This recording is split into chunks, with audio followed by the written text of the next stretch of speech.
All right, thank you. We have a couple of announcements before we get started. If you're an ASHA member watching remoting via webcast, CEUs are not available through Penn State or Patton. As an attendee of the webcast, you may print a copy of your attendance certificate and submit that certificate to ASHA certification directly for contact maintenance hours. If you are in the in-person audience, please submit the bubble sheet per the conference directions prior to leaving the conference. The exhibit hall is open until 5 o'clock today. There will be a special Around the World panel this evening from 4:30 to 5:30. Remember to get your CEU credits. You must complete and hand in a verification form at the registration desk prior to departing on your last day of attendance. This is where you will put the codes given at the end of each presentation. You can access the PowerPoint and any handouts for this session via the conference website or the Groupio app. And we are also asking that upon the completion of each presentation that you give us feedback for that session via the new Groupio mobile app. All right. And I am very proud to introduce one of the most impressive behavior analysts that I have ever met. Not only does Dr. Degli-Espinosa have such a deep understanding of the conceptual foundations of our field, she has applied those basic principles to issues of complex behavior for individuals with verbal deficits in a way that, as far as I can tell, no one else has done. So please join me in welcoming Dr. Degli-Espinosa.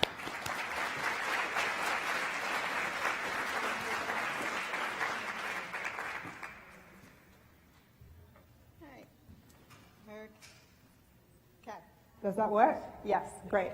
Good afternoon, everyone. Great to be back here at Penn State for the 4th consecutive year.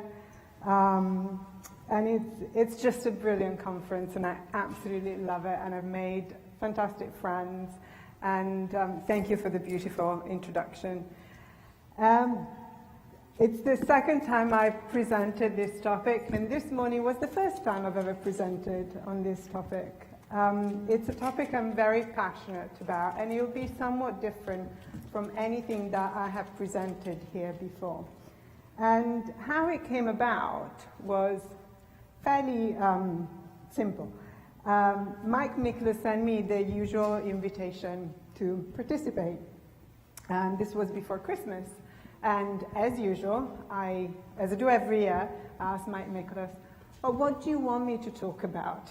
And Mike, as he does every year, replies, "Talk about what you want."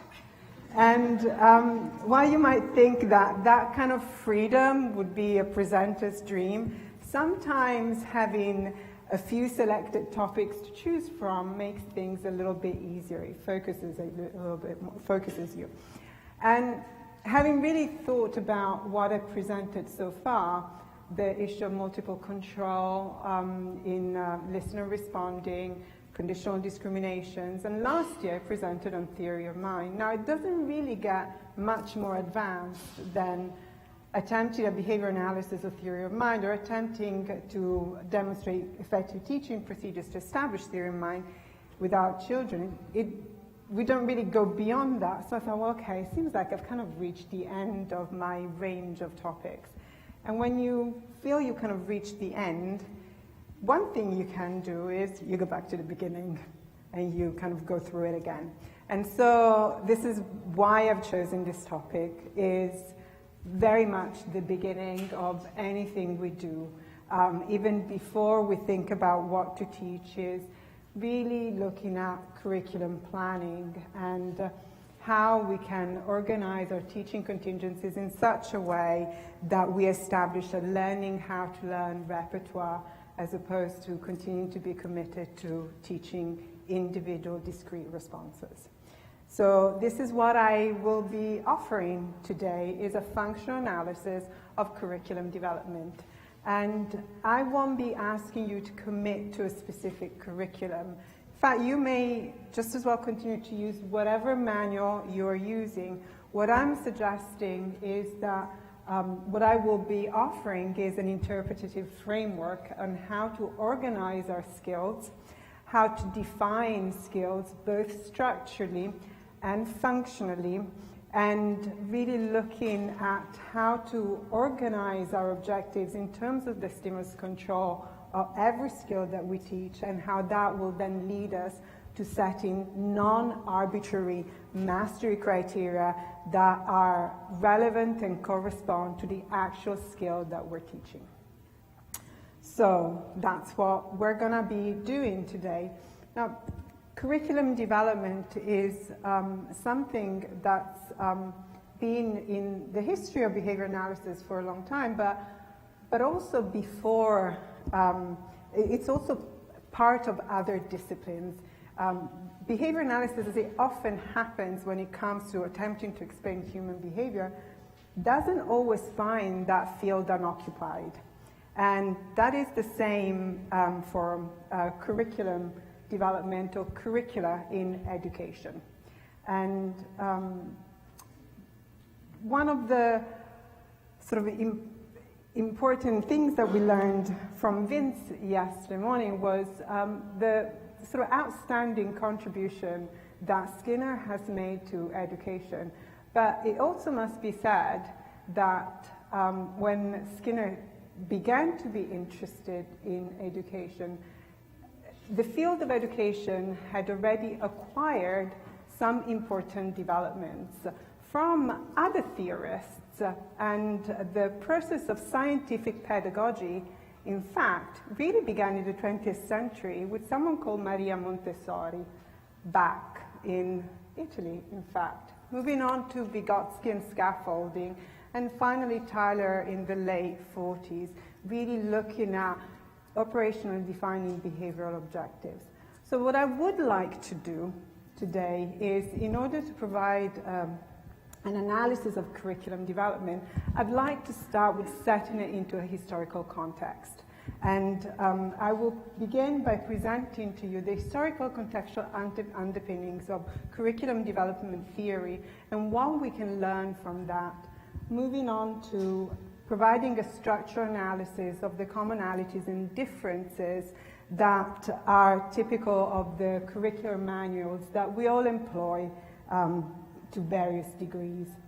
And finally, this will set the stage for a functional analysis of curriculum development. And we will be looking at is, how do we organize our content to maximize learning opportunities and to really construct learning environments that establish a generalized learning repertoire? And how do we define skills to engender that? This will lead us, therefore, to a definition or a redefinition of skills in terms of whether they're generalized or they're finite, they're cumulative skills. And within that, we will set a mastery criterion for responding in terms of discriminative learning, simple versus conditional. And finally, we'll look at what I consider the first generalized verbal learning repertoire that we can evoke in our early learners, and that is naming. And we'll address the issue of the interdependence of operants and how looking at the emergence of tacting as the fusion between listener and echoic behavior may help us derive procedures that would maximize our tact teaching. So this is what I'm going to try to go through for the next 3 hours. Now, no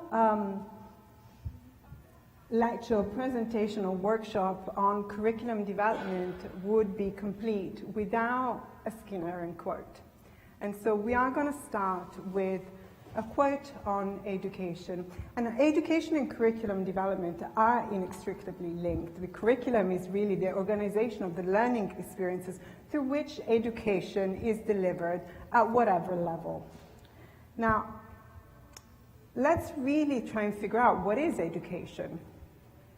Now, when asked in 1964, this was a small paper that Skinner published in the New Scientist.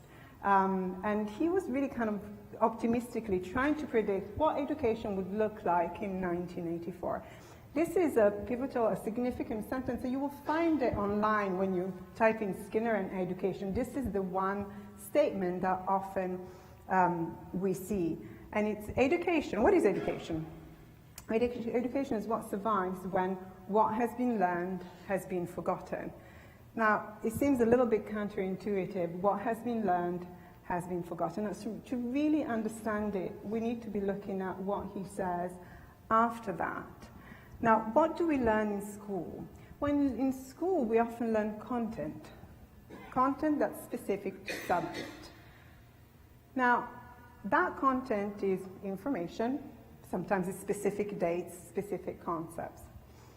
Now, unless that content is continually contacted, stimulus control will degrade, will fade, and will forget this specific content. How many of us still remember how to do long divisions?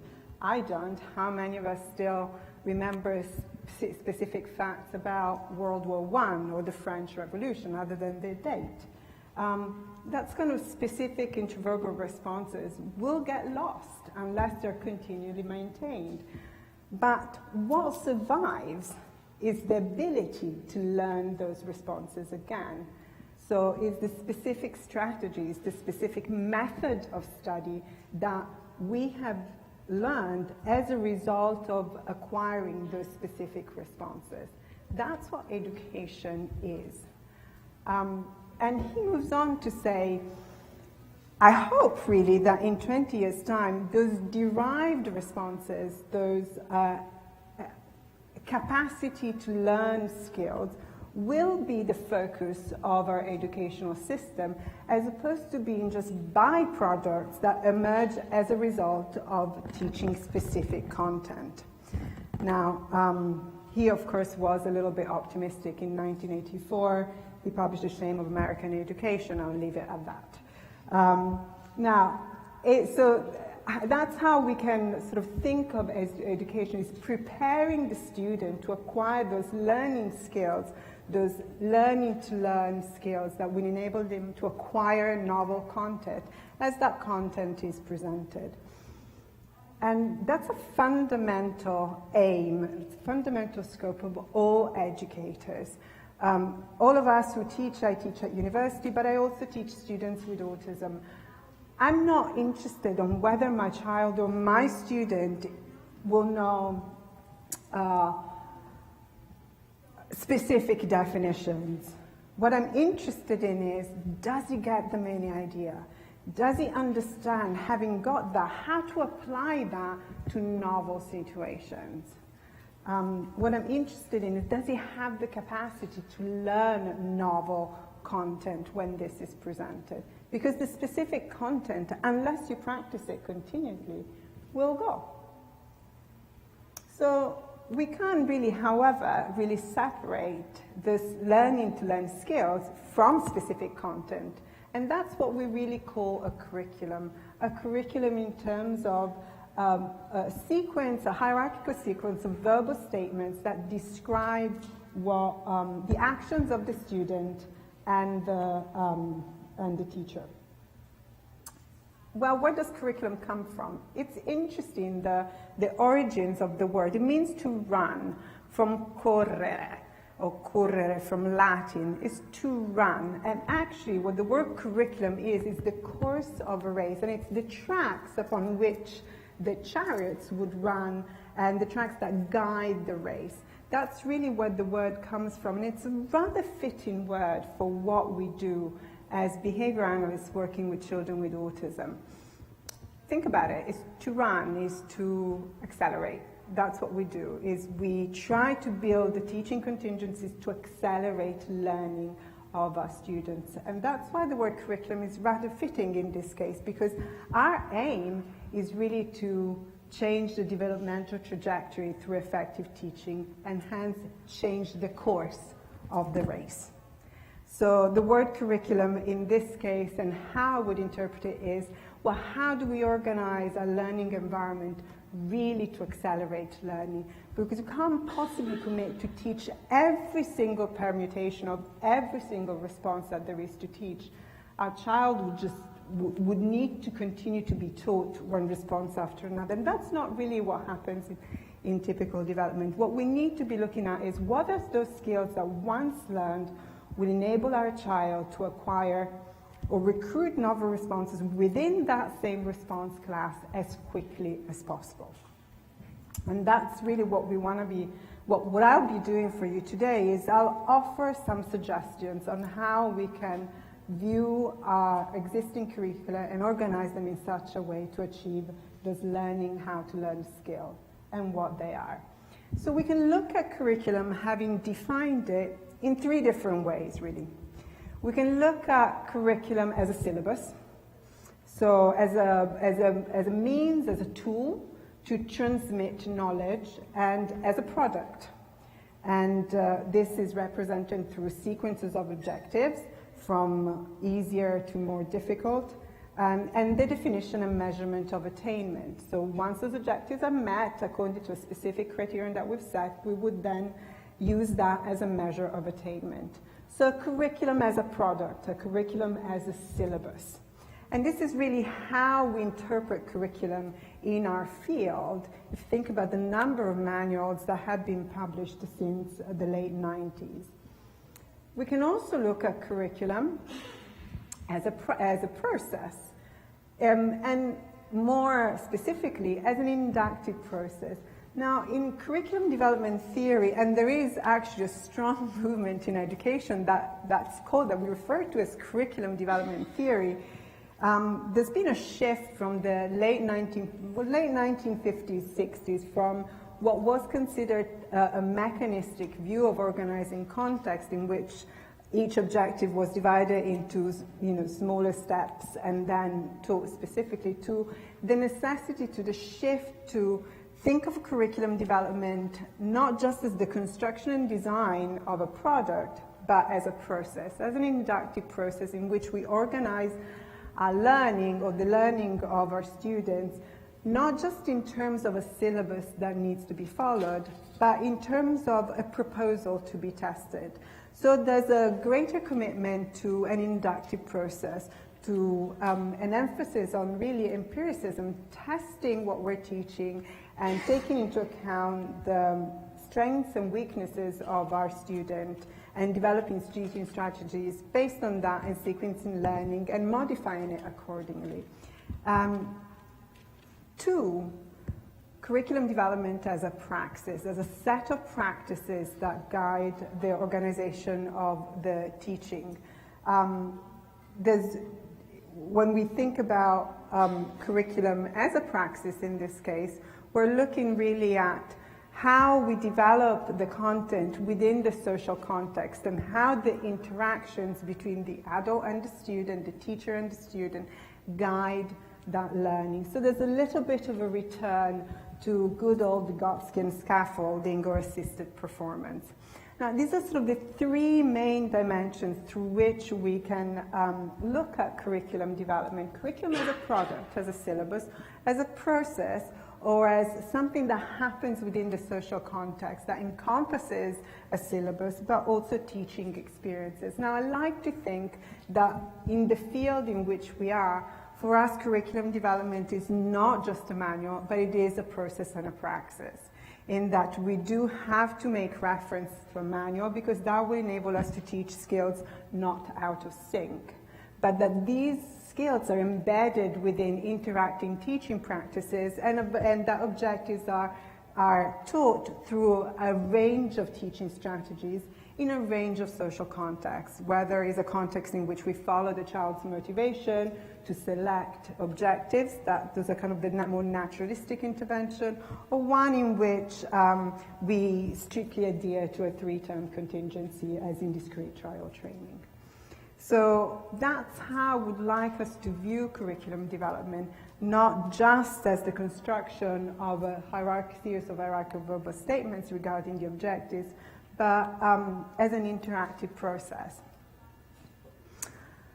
Now, what's happened so far is that while in our practice we may agree to see curriculum development as a process or a praxis, in essence, when collectively we think of curriculum, we think of manuals. And there are often questions, well, what manual do you use to guide the selection of objectives?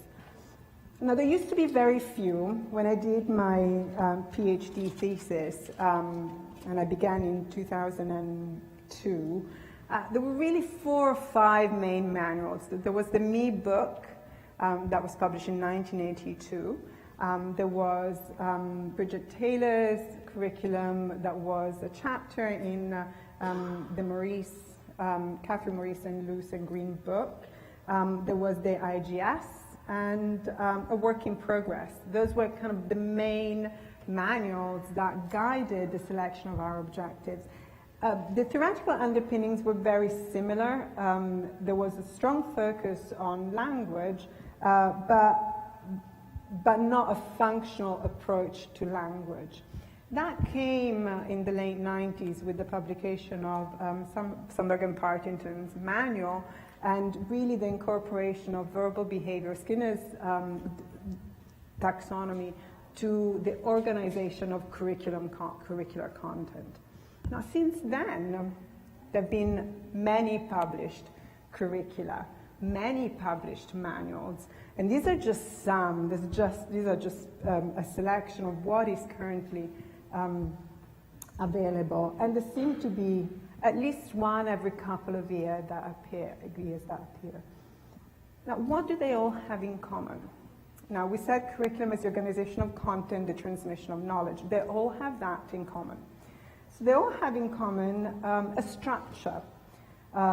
They all organize their curricular contents in terms of curricular domains. Those are kind of developmental domains, kind of macro areas that have in common some form of stimulus control. So we may have the domain of visual-spatial skills that have to do with responding to visual or perceptual stimuli. We may have the imitation curriculum domain, which has to do with copying a motor model from another person. We may have the communication domain for some curricula, which for others is described as the manned curricular domain. So for some, the macro areas are incorporate Skinner's primary operants, the man, the tat, the echoic, intraverbal, and variations on the theme, listener by feature function in class, in the ables. Some may add a social component or a self-help, but they all generally share the organization of content across these macro areas. Now, within each domain, we have programs or tasks. They're the organization of specific actions on the part of the student and the teacher to attain a specific skill. So they're prescriptive, they're technological, as they should be, and they describe exactly the SDs, the prompts, the expected responses, the mastery criteria. Most of the curricula that we have available have that. And then within each program, we have a series of targets or items, the specific stimuli that correspond to the task to which we'll establish responding. And then a mastery criterion. And the mastery criterion, again, varies according to the skill, sometimes the task, or the particular theoretical orientation. For some, it would be a percentage. For some, it would be probe correct. But generally, they all share these common characteristics. Now, what most of them fail to do, though, is as they are describing the specific program, there's sometimes a confusion between a program and a skill. Now, you can have the program of object imitation. What is the skill? Sometimes you have the program of prepositions, and the program and the skill, those two terms are almost used in the same way. Now, it's important to distinguish between a program and a skill.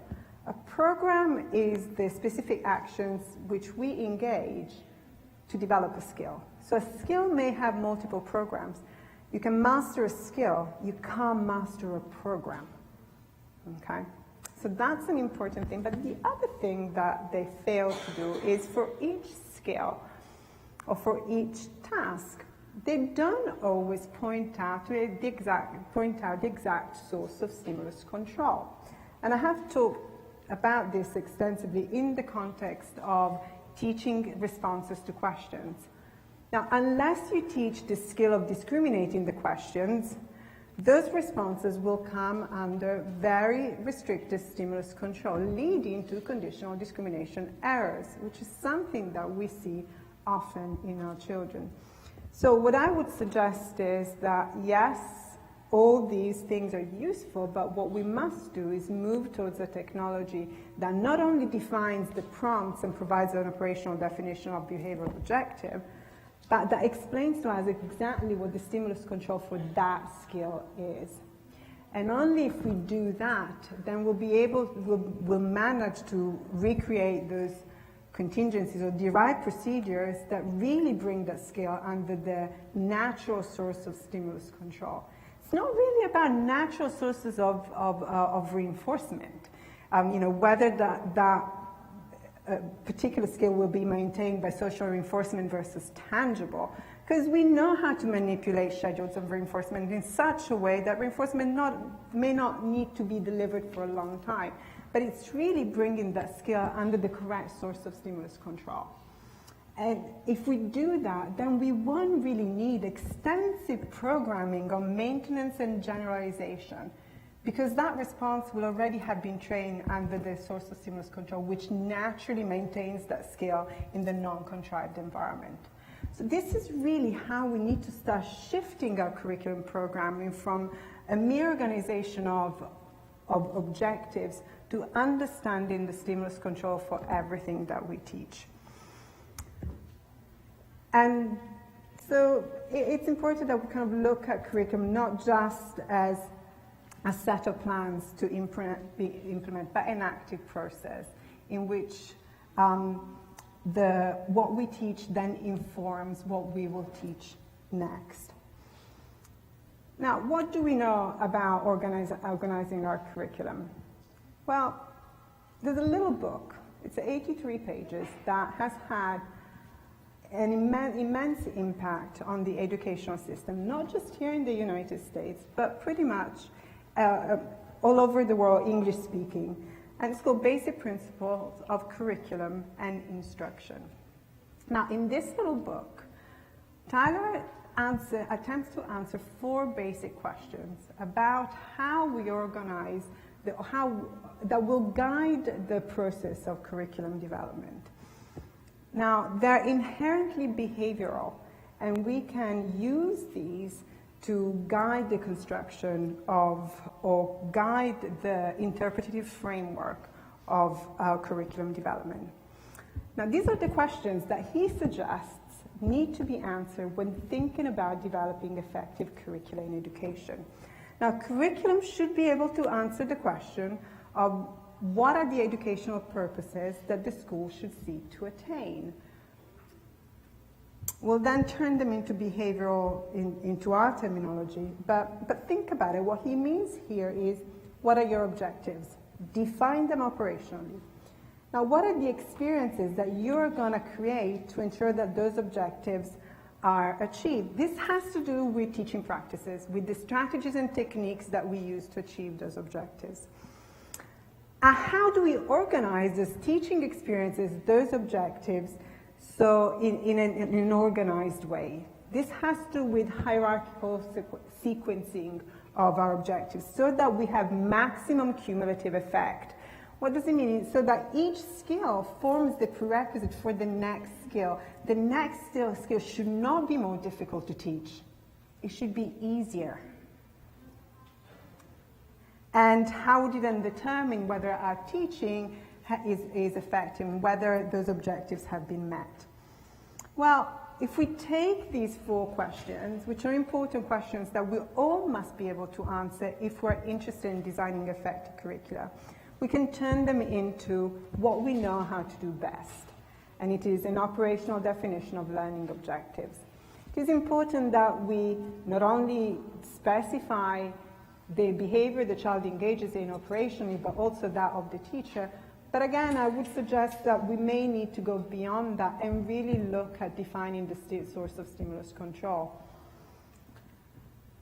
Now, effective learning experiences, we're looking at the variety of techniques and procedures that we use that And they're different they will be different according to the skill that we wish to establish. For some skills, it will be train sufficient exemplars, test novel responses. For some skills, it would be a process of shaping, versus for others, it may be errorless learning. For others, it may be discrimination training with extinction as a teaching component, as opposed to errorless learning. It will depend on the skill and the learner that we're facing. And then is the organization of those experiences and objectives. And this is really what I would like to focus on in this talk is we can sequence our curricular objectives vertically. And this is really what's been done, is within classes. So you go from the early skill of imitating with objects to imitating a chain of objects to imitating motor movements, fine motor movements. So you're going from easier to more complex in a way. And most of the curricula have been organized in this way, in kind of hierarchical, vertical fashion, so that you see the sequence of each skill within each domain, of the skills within each domain. But what I'm suggesting is that we may need to be looking at not only organizing our curriculum within a domain, but across domains. Because actually, rarely a skill is made up of a single component. Let's have a look at something like play imitation. Now, what we're looking at is a chain of different imitative skills and some cooperative behavior. So you can see there may be a number of different component skills that make up a single repertoire. Look at recalling past events as a skill. Now, how many different skills does that entail? There's an element of tacting, there's an element of question discrimination, there's an element of interverbal responding. So we really need to be looking at organizing our curriculum domains, not just, or curricular skills, not just within an area, but across domain. And that will also address the issue of the interdependence of operands and how really pure forms of verbal behavior are rare outside our own small little world of discrete trail training at that child's table.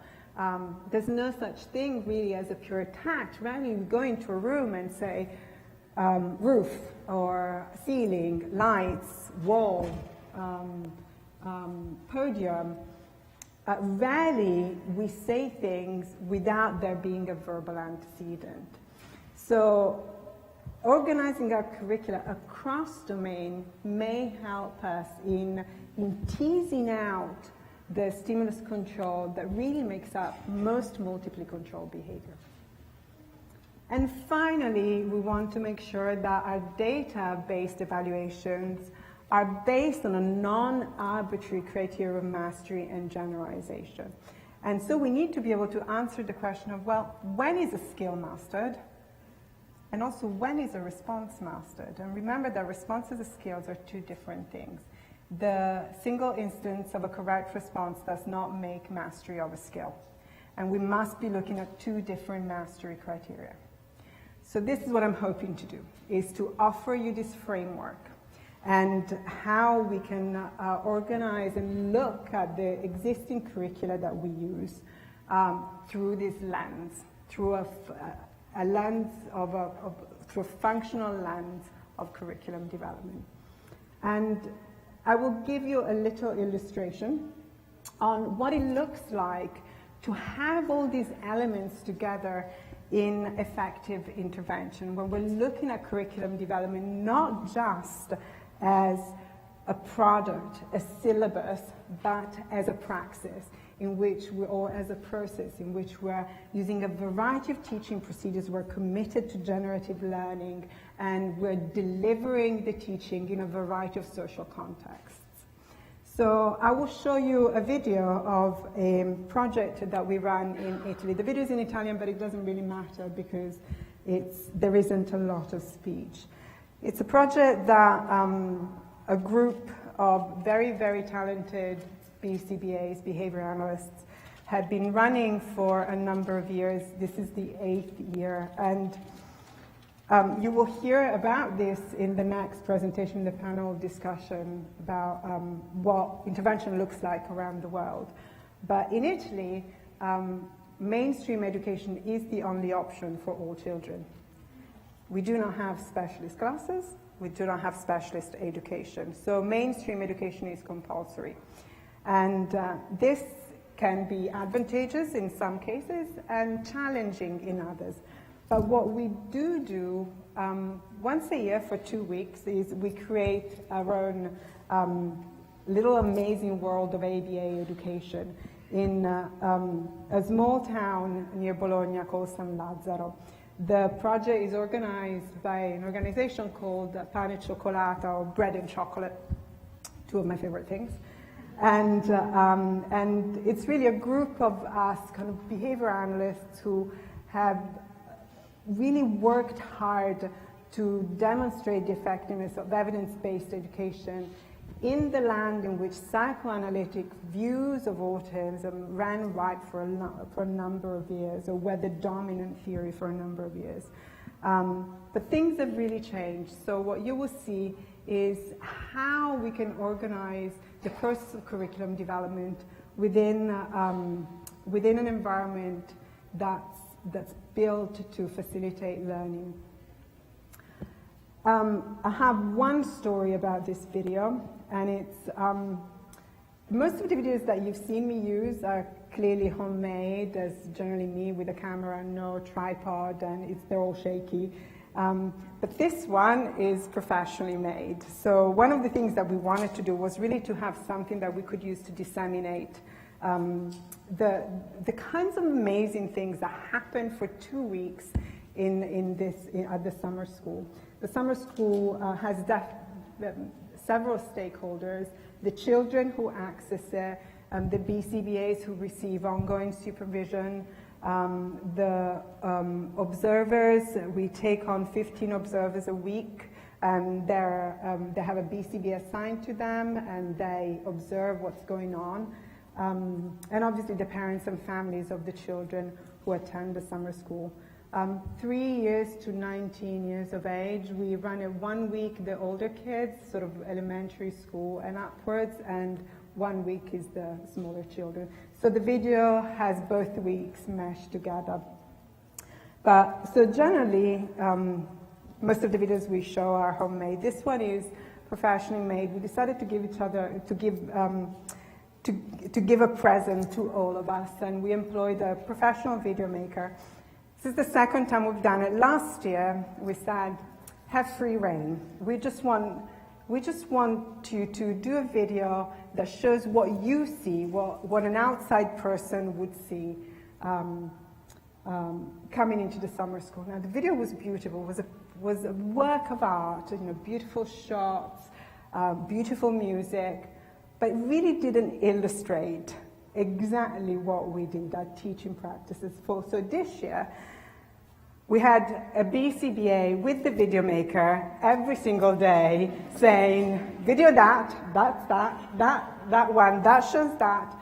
Now, I think the result is fantastic, but if you ask the video maker, he said it's a boring video.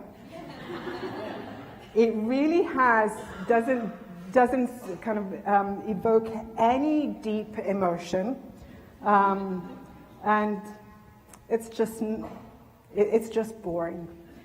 So, but for us is extremely educational. So what I will show you is, what it will show you is how we can organize our teaching practices effectively within this process of curriculum development.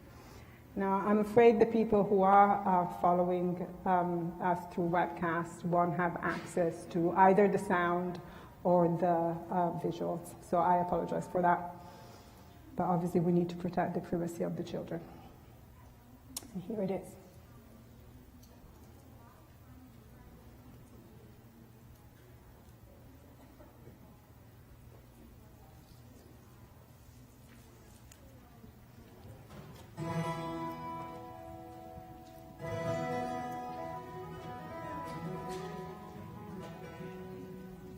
So what you see here is the organization of verbal skills and play.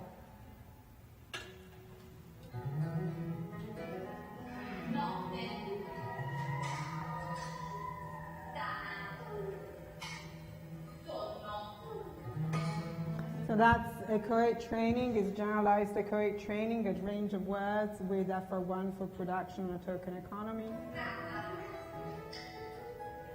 And the lid signals the exchange period.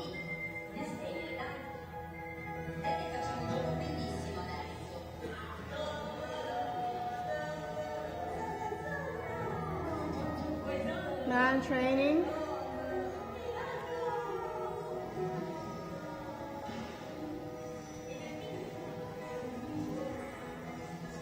Man training again.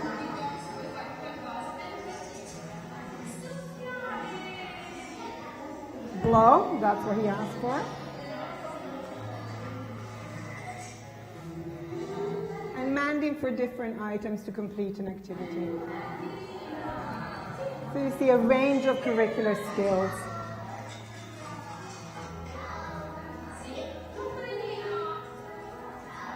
Little umbrella. This is vocal manding. Red Bull.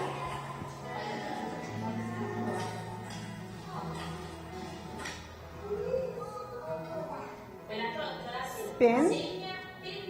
Sign paintbrush. So this is discrete trial training. She's asked for something. We're then asking her to engage in interverbal signing, and then we'll deliver. Sign teddies. And spin.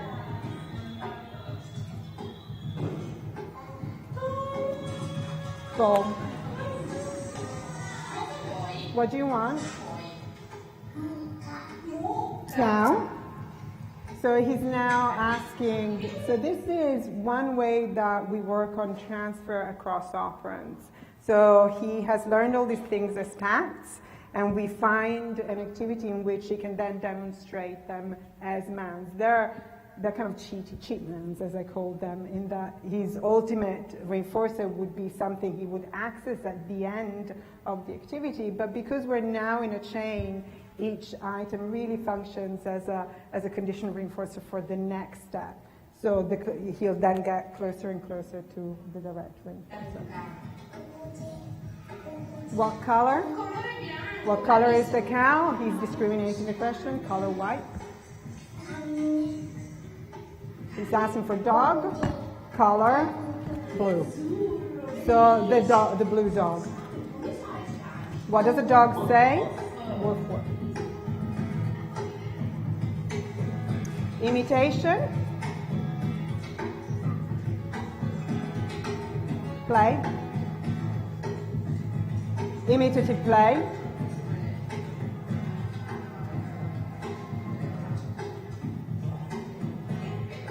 Within the context of narrative play. So she's narrating a story, he's engaging in corresponding listener behavior, and then occasionally they engage in cooperative play. So a number of skills within a single activity.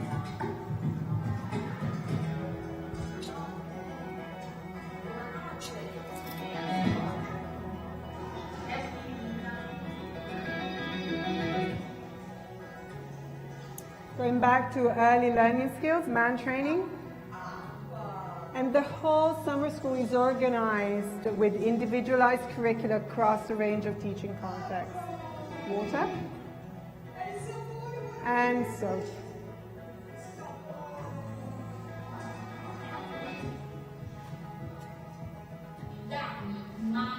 This is an intermediate skill, and again, it's a generalized skill. I've presented on this before. Is jointly controlled responding or two-step listener.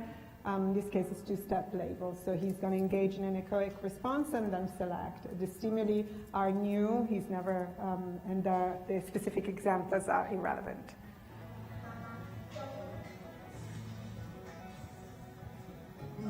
Give me mommy and Teddy. Hands down. Touch two. What is it? Who's eating?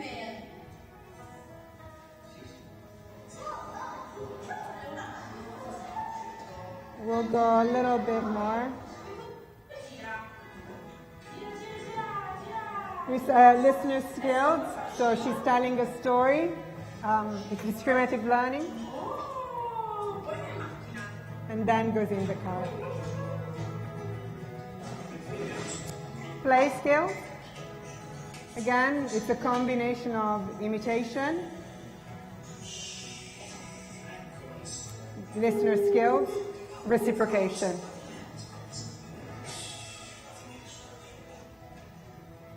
That was a listener skill, put it on the TP. Visual skills, motor skills, and academics. Now we have learners at different levels.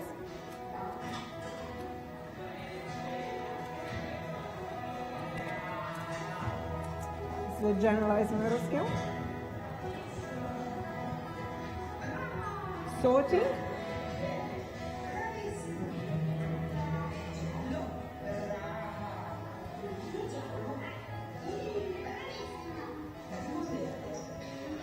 Okay, so she's learning to discriminate sorting by color.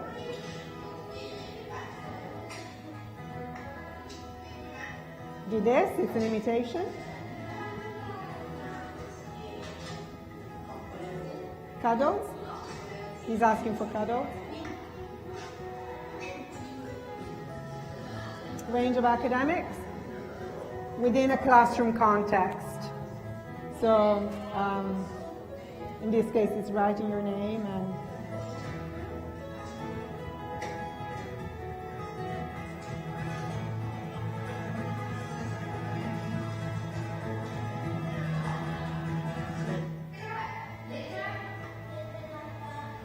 letter A, letter B. Now, not everything will be taught in one-to-one. Some academic skills will be. Like this one. And some skills will be taught as part of a group. So this is one of our aims, is to fade the one-to-one. Sit like your friend.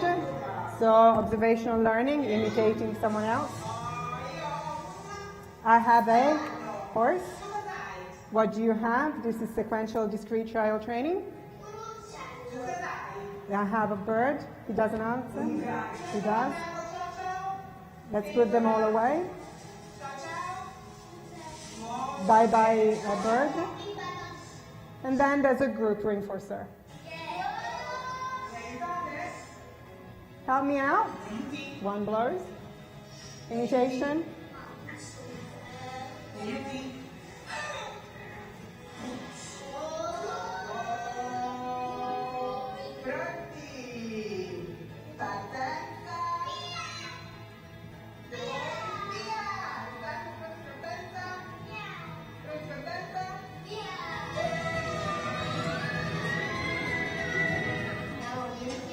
All right, so what you can see is this is what we know how to do as behavior analysts. It's not just about a syllabus, it's about how that syllabus is then implemented to promote generative learning. What you saw were a range of skills.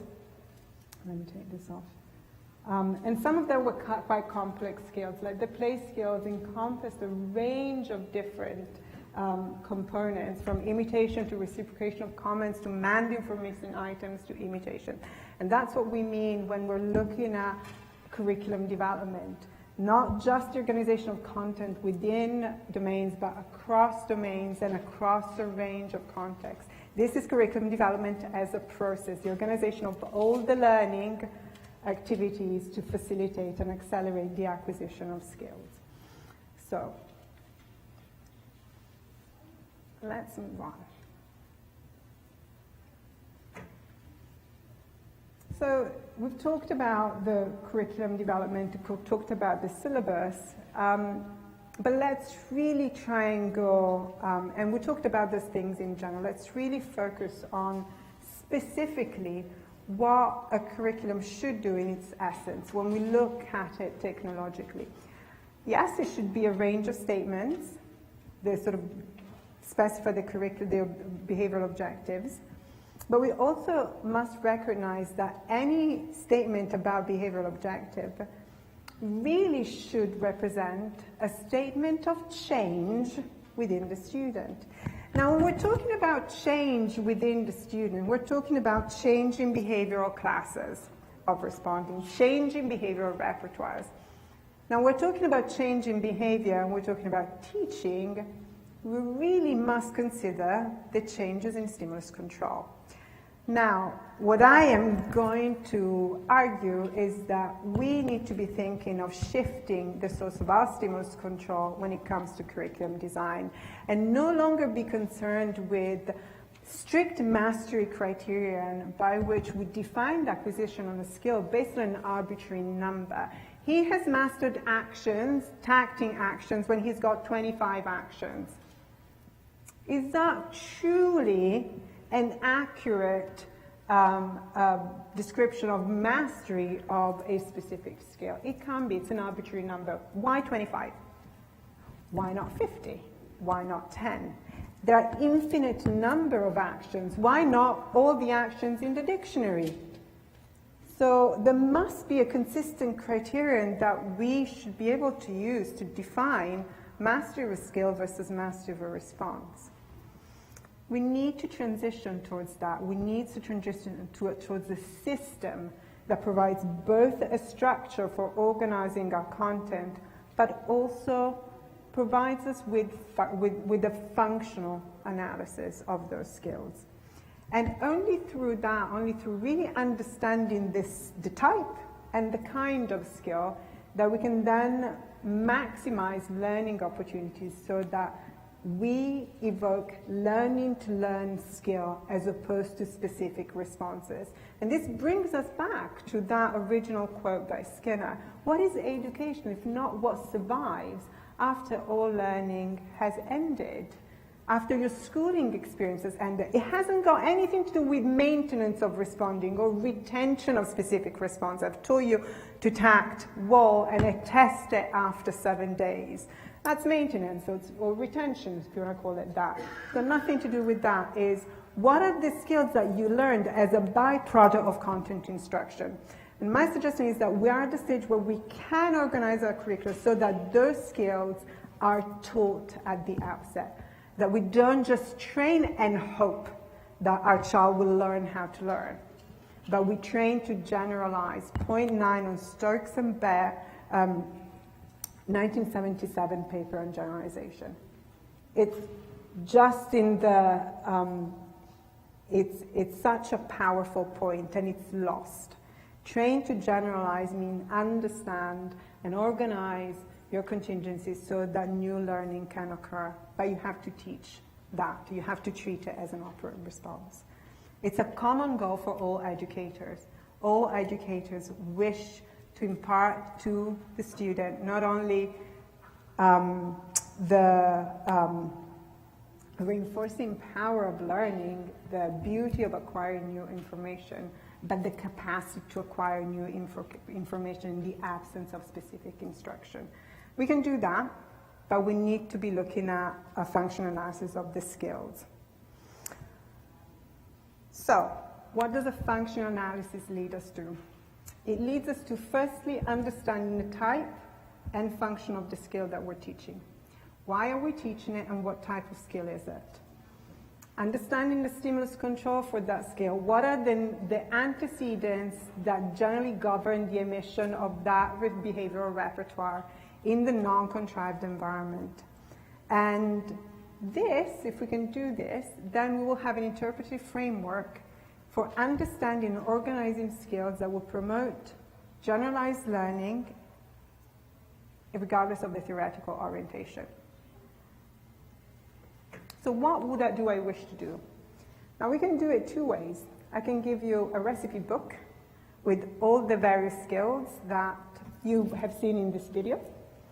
In my case, it would be Delia's summer collection of recipes. Or we can look at, and that would be curriculum as a product. Here is your manual. Use your teaching techniques. Use prompting, shaping, differential reinforcement, chaining, and so on and so forth. Errorless learning, and so on and so forth. Conditional discrimination, whatever technique. Or we can look at how to organize a curriculum, irrespective of the specific content. Now, so far, as behavior analysts, we've focused on curriculum as a syllabus. I'm recommending that we start moving towards curriculum as a process, and it starts with an analysis of the skill, the how versus what. So let's start with the structure then. What do curricula do? They specify tasks. Tasks, programs, activities, what are they? They're an arrangement of this, their descriptor, it's verbal behavior about the teaching contingencies that you're going to arrange to facilitate the development of a skill. So it's a written descriptions of the actions of the child and the adults. Now within each task, there are items or targets. Now these are not the same things as responses or skills. Now target response is a specific topography, okay, contingent on the presentation of specific stimulus. This is how we would define a response in our day-to-day teaching practices. But what is a skill? A skill really is a response class, okay? So, and what constitutes the acquisition of a skill is the change in stimulus control of selected stimuli, so stimuli that belong to that response class over those responses, the establishment of which is demonstrated by specific responses. So let's take the skill of imitation, okay? As a class of responses, how do we demonstrate that imitation has been mastered as a skill? You guys tell me.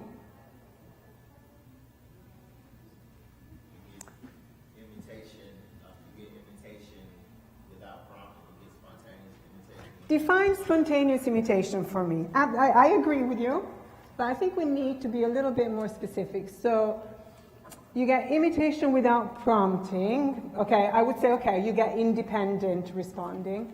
But when can I say, I'm going to stop arranging my teaching contingencies to promote imitation because the child has mastered the skill of imitation? When can we say that? Think about your teaching practices. You're all educators, you all teach. Okay, when would you say your child no longer needs to continue to receive specific reinforcement for specific topographies that belong to the imitation response class? When do you stop teaching? When natural consequences. Give me an example. So he says when natural consequences. So if you're at a baseball game with a learner and people start doing the wave comes around and your learner gets around. Yeah. So when the child demonstrates a response in a context other than the one in which he's been taught. Yeah, that's one way of defining generalization. Okay? Not generalized learning. Okay? So I want to know, when do you stop teaching imitation? There's only one criteria, really. It's a fairly simple one. So we can do that. We can do all the kind of, generalized context, the social context. Sorry, you need to hold your hand up because, okay, thank you, Barry. Thank you. Novel, independent responses. What do we mean by novel? What does it mean, novel? Huh? Wasn't taught. Okay, yes.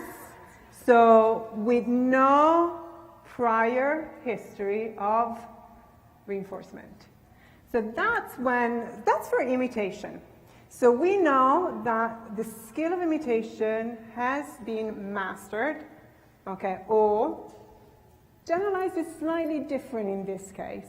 We can reliably say, okay, I'm going to stop contriving situations in which we specifically reinforce the emission of the child copying a motor model when I present a novel motor movement and the child attempts to copy it.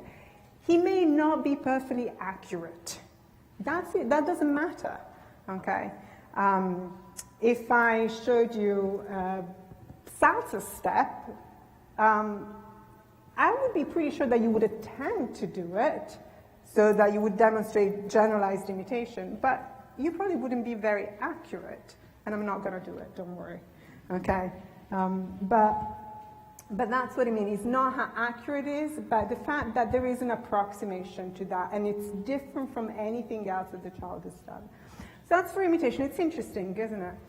We now have a clear criteria for defining the mastery of a skill. Well, how about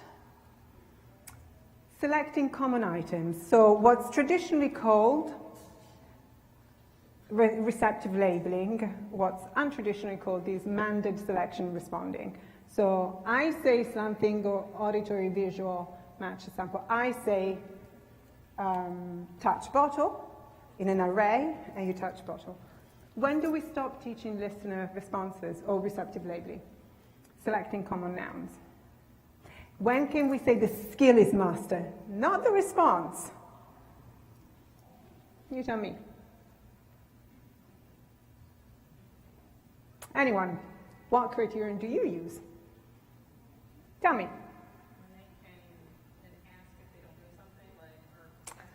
Okay, well, think about it, but I'm talking about specific listener responding, not tacting, so not what is it the child doesn't know, and he's tacting the absence of knowledge, so he's then saying, I don't know. So I'm not sure that would be my criterion for tacting either, but I'm talking simply about listener responding. So touch, when would you stop teaching?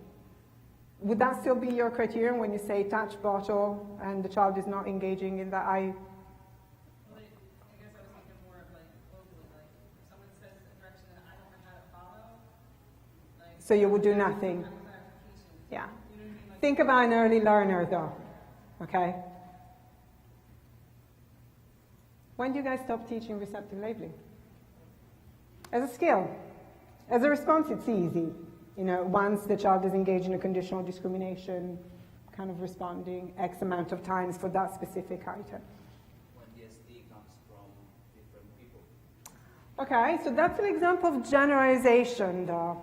Okay? So what I'm saying is, when do you stop teaching that as a skill? Why can't you do it the way you did it with imitation? Why can't you generate the same response? You as an audience. Why? Are the skills the same or different? Okay, let me give you another example. Visual match to sample. Identity matching. When do you stop teaching identity matching?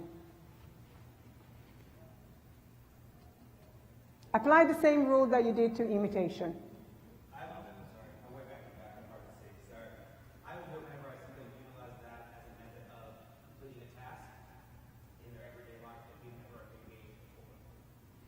Okay. Sorry, say that again, because I think I was trying to make a different point, so I lost the train of thought. So using it, if they use that matching as a skill to complete tasks in their everyday life, which they've never engaged in. Yeah, that's one way. There's an easier way. So we want to think of sort of easy ways to assess mastery criterion. But yes, that would be one way of doing it.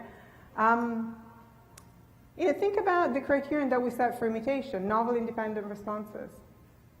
Why can't we use the same? Okay. Visual match to sample. I teach 10 pairs.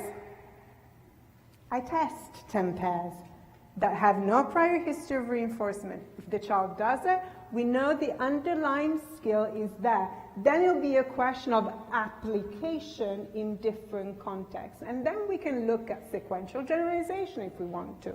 We can look at changing the antecedent stimuli.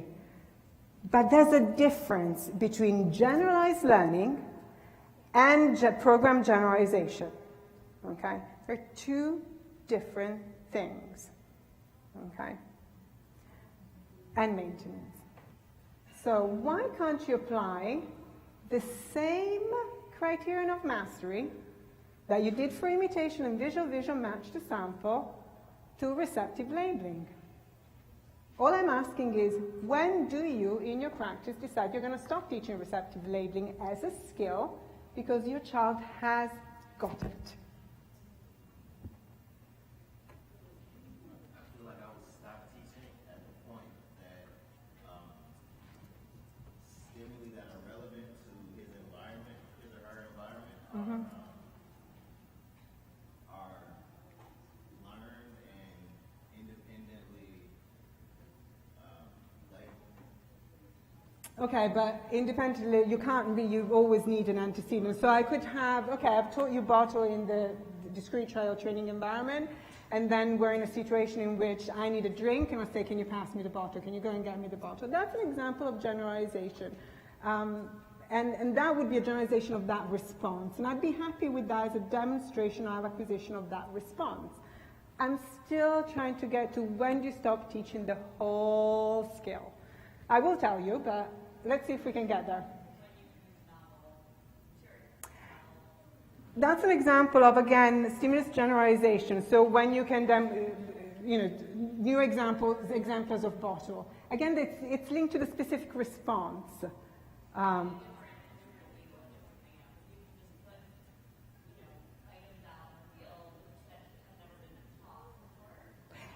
That's okay, but you can't really do that with receptive labeling. Why? Let's say I wanted to teach you that in Italian, carpet is called X, and I wanted you to point to it. There is no way that you can demonstrate novel responding on receptive labeling without having exposed at least once to a teaching trial. It's a completely different skill from imitation. And that's why you're struggling to set the mastering criteria. Okay? So what I'm saying is, I'm going to stop taking, I will tell you how, but all it is what I've shown you is two very basic skills. Our bread and butter, we teach them every day. And I've asked you, how do you know when to stop? When this skill is mastered, not the response. Okay? Not the response. And we all say different things. Now, how can we have a systematic, a uniform science of teaching if we can't decide as a group what constitutes a mastery criterion for a skill? There must be a way of doing it. And the only way we can do it is if we look at the specific skills. So here are some questions. When is a skill mastered? Not responses. There's a difference between a response and a skill. If accurate performance is displayed to all stimuli in the set. Well, let's take personal pronouns. Tacting personal pronouns, okay? How many personal pronouns are there in English? Is there an infinite number? Yes or no? No. No. How many personal pronouns are there? Okay. I, you, okay? She and he, we, you second person plural, so we will have to count it, even though it's the same topography as you second person singular, and they, okay? There are the personal pronouns that we use as subjects in a subject-verb-object construction. There's 6. Okay, so I'm going to ask you, when can you say that a child has mastered tacting personal pronouns?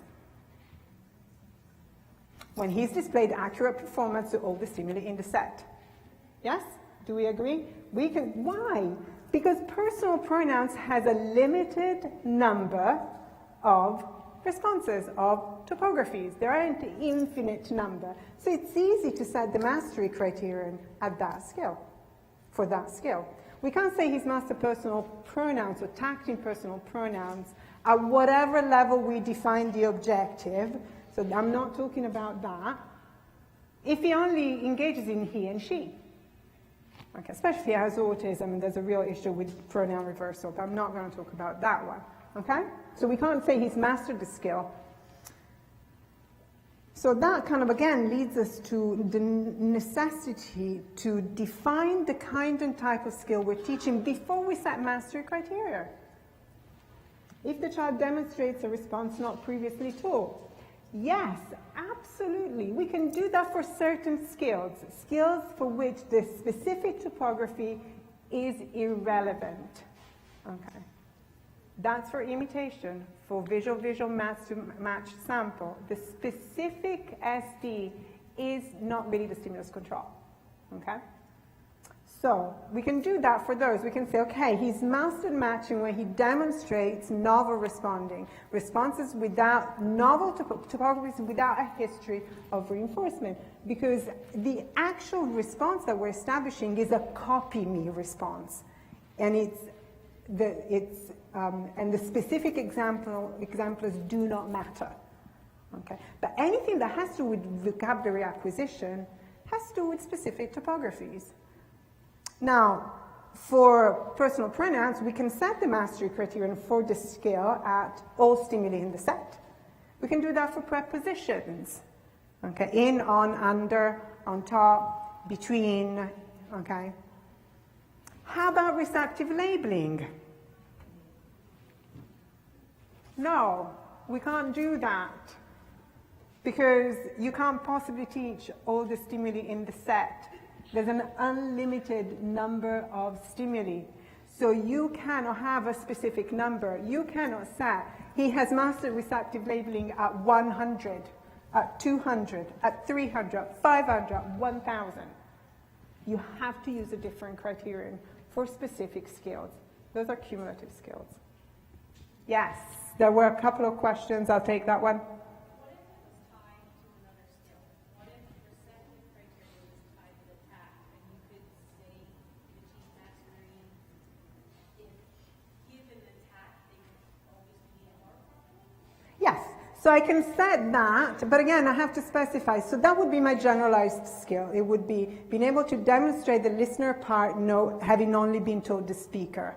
It's one part of naming. I would do that. But again, what I'm saying is, I don't want to give you a cookbook. What I want to give you is a how to cook book. Okay, so I don't want to set it up for you and say, okay, visual match to sample, you set it like this. Because I would be then making the same error that all curriculum manuals have made so far. Okay, what I want to do is let's look at the skill and let's look how we can then set mastery criterion based on the kind and type of skill that we're establishing. And you can see how they necessarily change. You can't say he's mastered imitation at 25 motor movements. You can't say he's mastered tacting actions at 25 action, tap, tick, let's move on. Because they're two completely different skills. Okay? I'll take that question and then I will, yeah?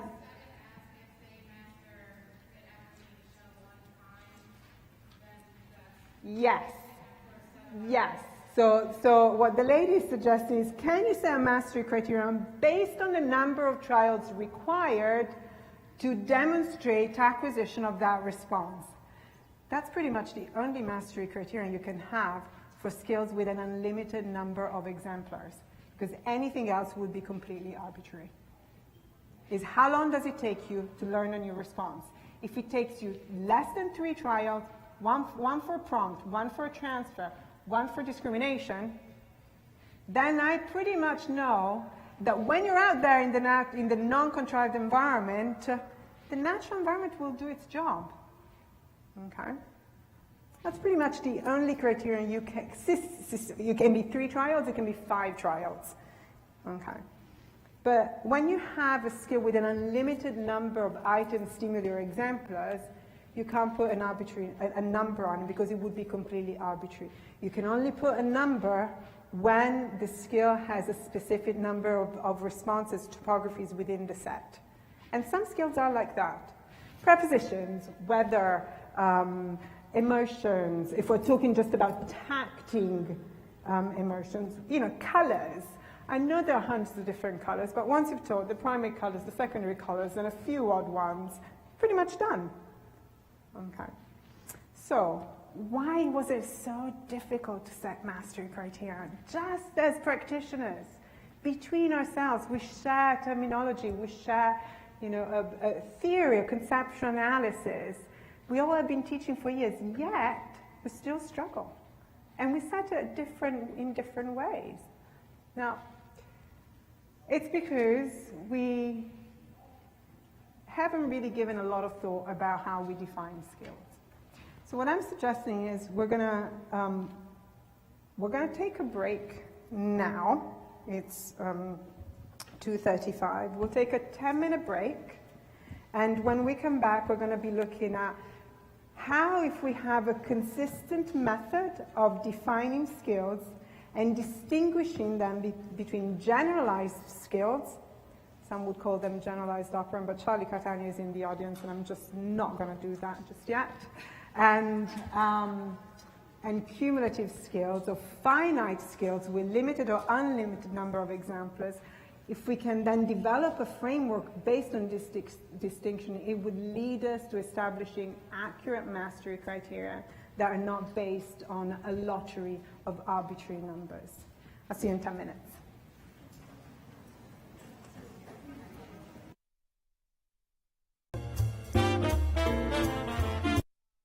People begin to walk back.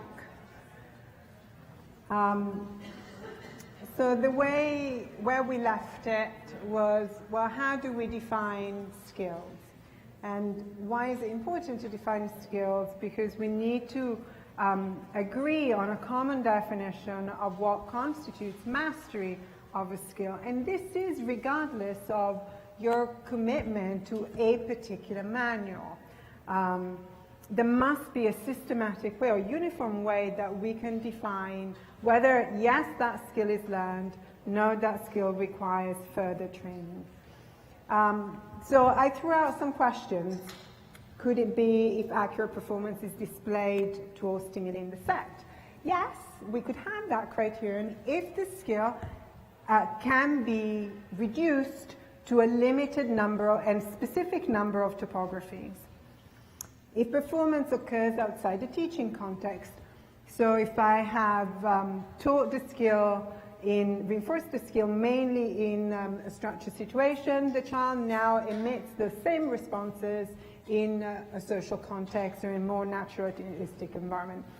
That could be a definition of mastery, but it's too arbitrary. We must have a more consistent definition. That really has to do more with kind of generalization.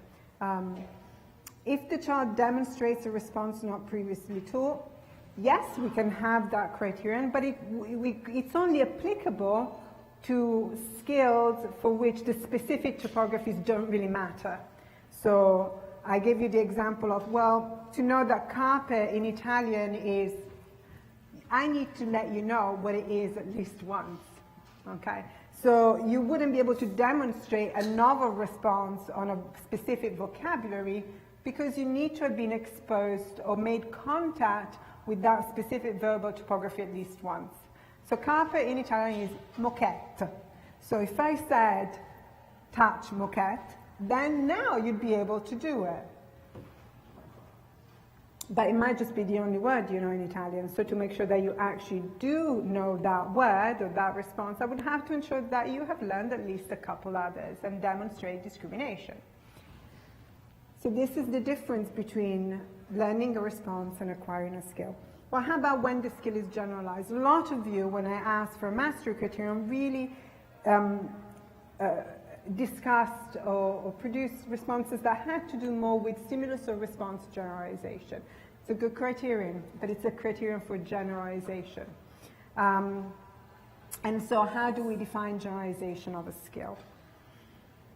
Now, let's start by defining skills.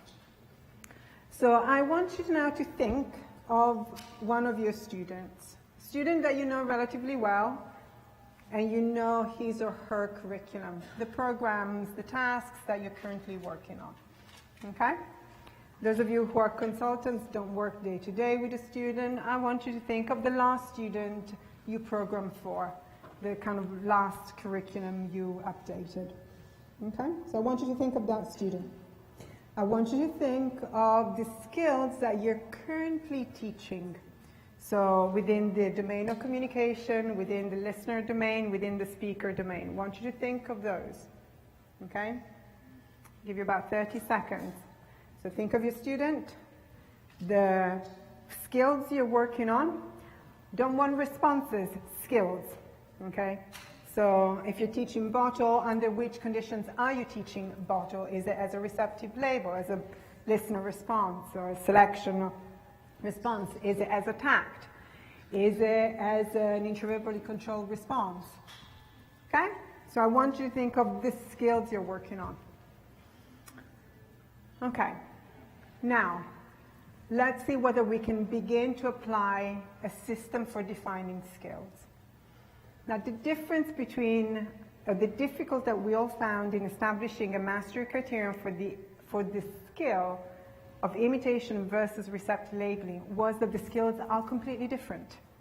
Okay, the kind and the type of skills are completely different, and we cannot have the same mastery criterion because one is dependent upon the demonstration of specific responses to specific stimuli. The other is the exact opposite, is not dependent upon the responding to specific stimuli. Okay. So we can look at skills in terms of them being generalized.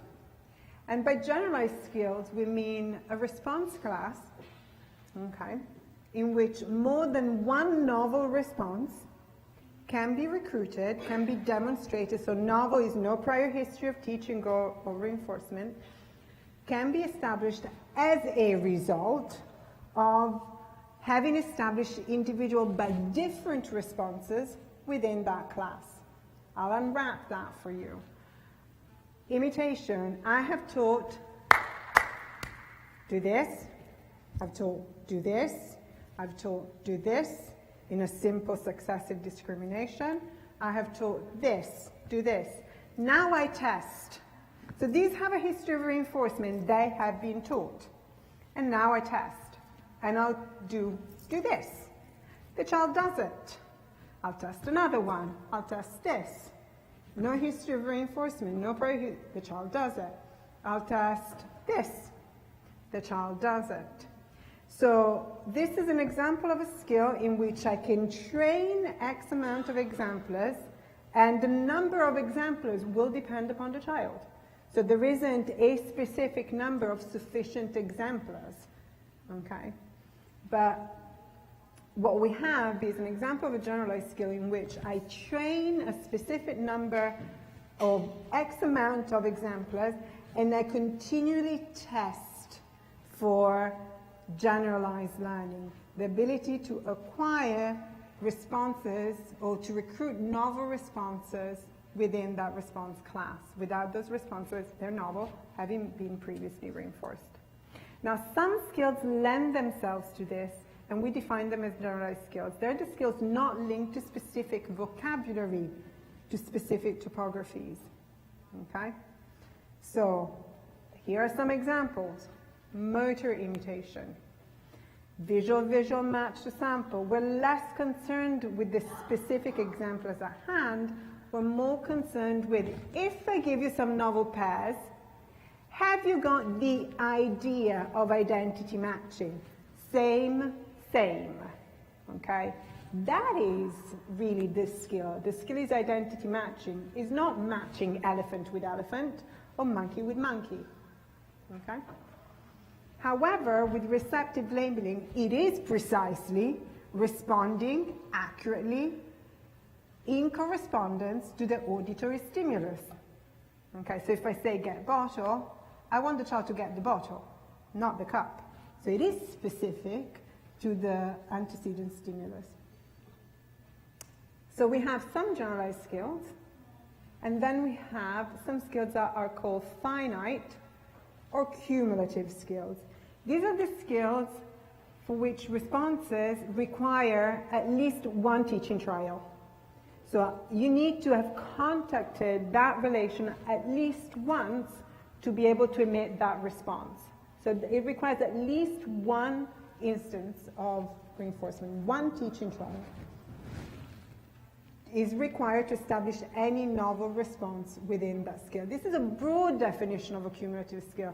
So I'm not saying that to say that a child has mastered a skill, he must be on a one-trial learning track. It's not going to happen to our kids, or not that quickly.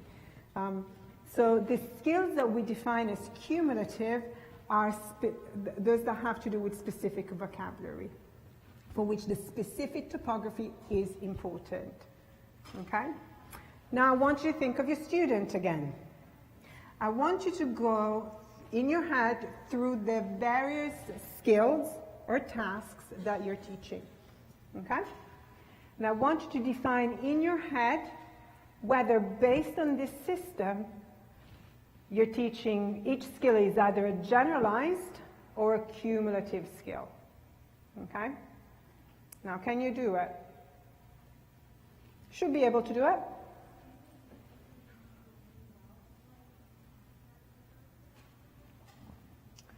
Now, if you can do that, then I want you to rethink about your mastery criteria for the skill, not for the response. Now, for those of you who have described some of the skills you're teaching as cumulative, we have two kinds, really. Okay. We have cumulative skills that have a limited number of exemplars or items. So the whole skill can be demonstrated through the emission of responses specific to a specific number of items or stimuli. Things like prepositions, things like pronouns, personal and possessive, things like tacting weather. So there's sort of there's a specific number of responses, colors, adjectives. I mean, there isn't an infinite number of adjectives.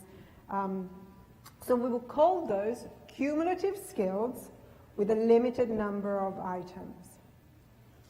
Okay. So the mastery criterion for that skill would be demonstration, at whatever level we've set it, demonstration of all items in the set. Then we can be more refined and we can say, well, he has to demonstrate it in contexts other than the teaching one. That hasn't got to do with the acquisition of the skill. That has to do with generalization. Okay. And they're two different things. Then we have cumulative skills with an unlimited number of items. So these are cumulative skills for which there's just an infinite number of items. I mean, I'm sure it's not infinite, but receptive labeling. We can put an arbitrary number to it. It would be arbitrary. 25 tact actions, 150 objects. And then you find the one that you haven't taught out of that 150 set. And it's the one that the speech and language therapist has in her assessment, and the child doesn't do it because he hasn't learned it. Okay? For some children, 150 would be sufficient to create a repertoire in which the child learns a novel response within 3 to 5 trials. For some children, every single new response costs them 500 teaching trials. So you can see how we cannot set the same mastery criteria, the ending of the teaching of a skill, for the 3 trial per response child versus the 150 trial per response child. And that's why those numbers are arbitrary, because they do not match the quality and the kind or the type of the skill. For unlimited number of exemplars, we can set the mastery criterion as speed of acquisition. That's something that's been done fairly consistent. Some of Impartial do it somewhat, and a couple of other researchers have talked about speed of acquisition as a mastery criterion. So the minimum number of trials demonstrate errorless discriminative responding. I'd say the minimum number is 3. But 5 is equally, and Dumoulin and Weiss use 5 as a criterion. Now the other criterion, and this is relatively novel, is the ability to transfer across operands. So if I've established something as a tact will the child demonstrate it as a man if the contingency calls for that verbal unit, and vice versa. So that would be another mastery criterion. And that would be particularly relevant when we look at the acquisition of tacting as the first generalized verbal skill in early learners. So the context for this framework was a study that we published in 2007. And the reason why we needed really to think about curriculum development as a process was that we had to construct a new curriculum. Now, the curriculum is not new. What I'm showing you is a curricular map. It's made up of everything that had been published until then. The only thing that we did differently is to organize it using this framework of generalized and cumulative skills. Because what we wanted to have was an accurate mastery criterion that wasn't based on arbitrary numbers. So what you can see here is a map of skills in which objectives are organized within domains, so they go from simpler to more complex, and across domains. The whole point of this was to create a balanced learning profile, but also to pay attention, and it's called what's a curriculum map. It's called curriculum mapping, is when you're looking at how the acquisition of each skill affects the acquisition of another. And you come up with a map that goes across skills and vertically within skills. The three different shades of gray denote different learner level. So at the beginner level, our aim was to establish discriminative learning responding across the various curricular domains, and to what we ended up calling opening up the operands. So to make sure to have sufficient verbal units within each verbal operand. Manding, tacting, echoic. The interverbal we left out, and listener skills. So the early learner level really was concerned with establishing generalized skills such as imitation, visual match to sample, verbal operands, and in particular the first verbal generalized skill, naming, the ability to acquire tacting through the fusion of listener and echoic, which we will talk about once we have finished this section. Now, in terms of the generalized skills, you will see them here. I'll make it a little bit. It's the way the map is organized, and again, it very much is based on what everybody else had done up until 2001. Here you have the individual skills that all relate, for example, with visual spatial, 3D matching, 2D matching, 3D, 2D, and sorting, to the generalized skill of visual match to sample. It is a generalized skill, it's not a cumulative skill. So what we want to ensure is that what we did is we looked at minimum common denominators. What are the underlying skills that all these elements, all these tasks and programs have in common? Let's establish that. And then the sort of other tasks or skills will follow, because the underlying principle, the big idea, the sort of idea, Bruner's idea of spiraling curriculum, there's one central theme. We've established that. We brought the underlying skill under stimulus control. So here we go. Now, object imitation, gross motor imitation, fine motor imitation, oral motor, chains, block billing, follow my leader, that all have one underlying skill in common: copy me. So our generalized skill was generalized imitation. So we continued to train until we got generalized imitation. And we used these as various tasks to organize our content to achieve that. But our focus was generalized imitation. So if we think back about Skinner's quote on education, it's exactly what we were trying to do, is to develop those underlying skills and using the content as byproduct of those skills and not the other way around. Within an intermediate level, I've talked about this in previous sessions, but let's look at listener. Now, whereas in the beginner curriculum or early learner curriculum, we're focused on establishing specific topographies. At the intermediate level, we're less focused about that, and we're focusing more on underlying, let's call them learning strategies.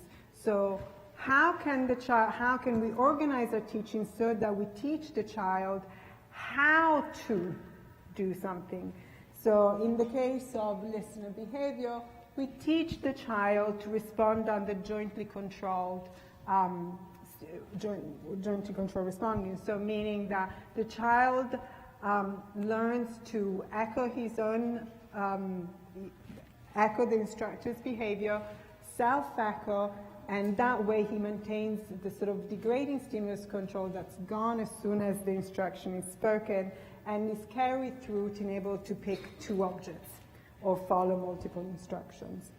And that's how we organize our map.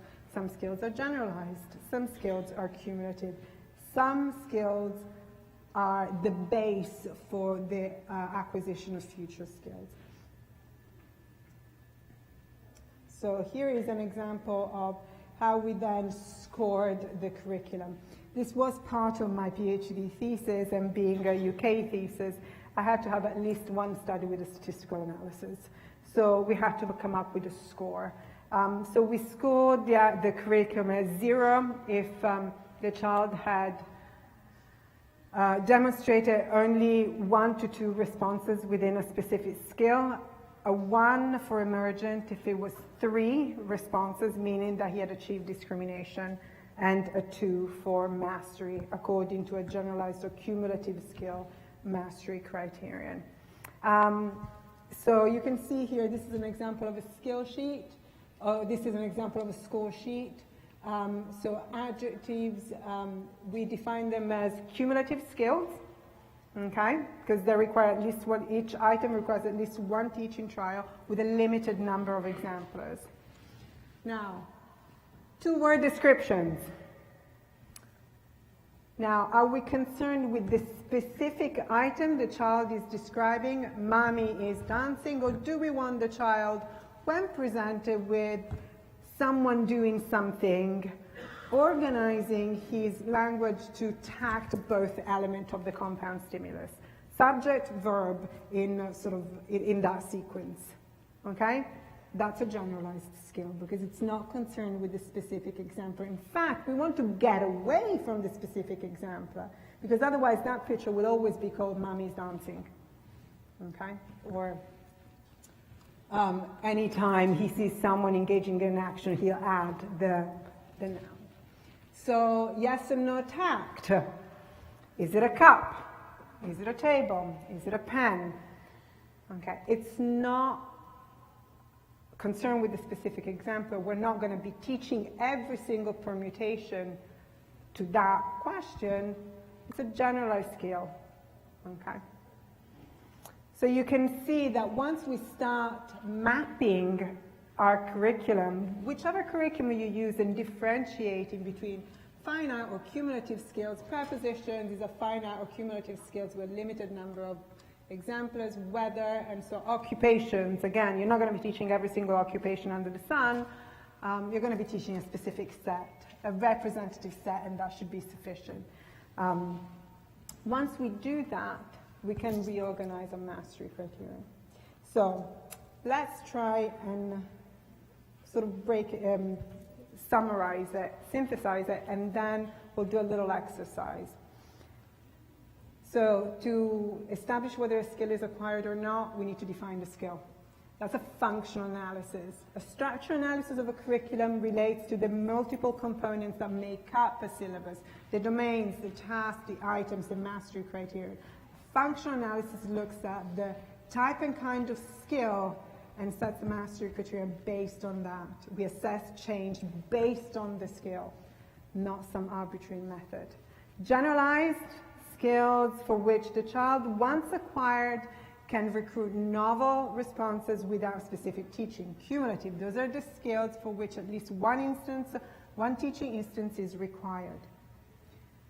Mastery criterion for generalized skill is a train ABC, you test X, Y, and Z. That tells you that skill, that response class as a whole is present in the child's repertoire. What it doesn't guarantee is that the child will then emit it in a social context. You will need to range the contingencies for that. But you can see how those two things are different. Cumulative skills, unlimited number, limited number. For cumulative skills with a non-limited number,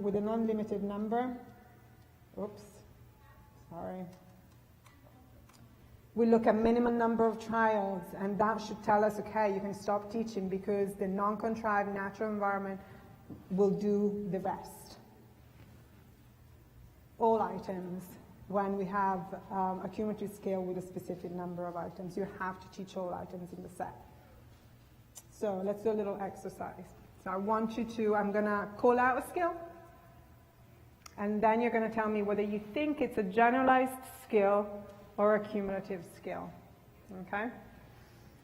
Now I'm going to give you a few seconds to think about it, and then I'll give you a signal. We're going to do a choral responding exercise, because I tried doing it not choral responding this morning, and it just didn't work. So I'm just going to go. So when you see my signal, which is my finger going down, then just say generalized or cumulative.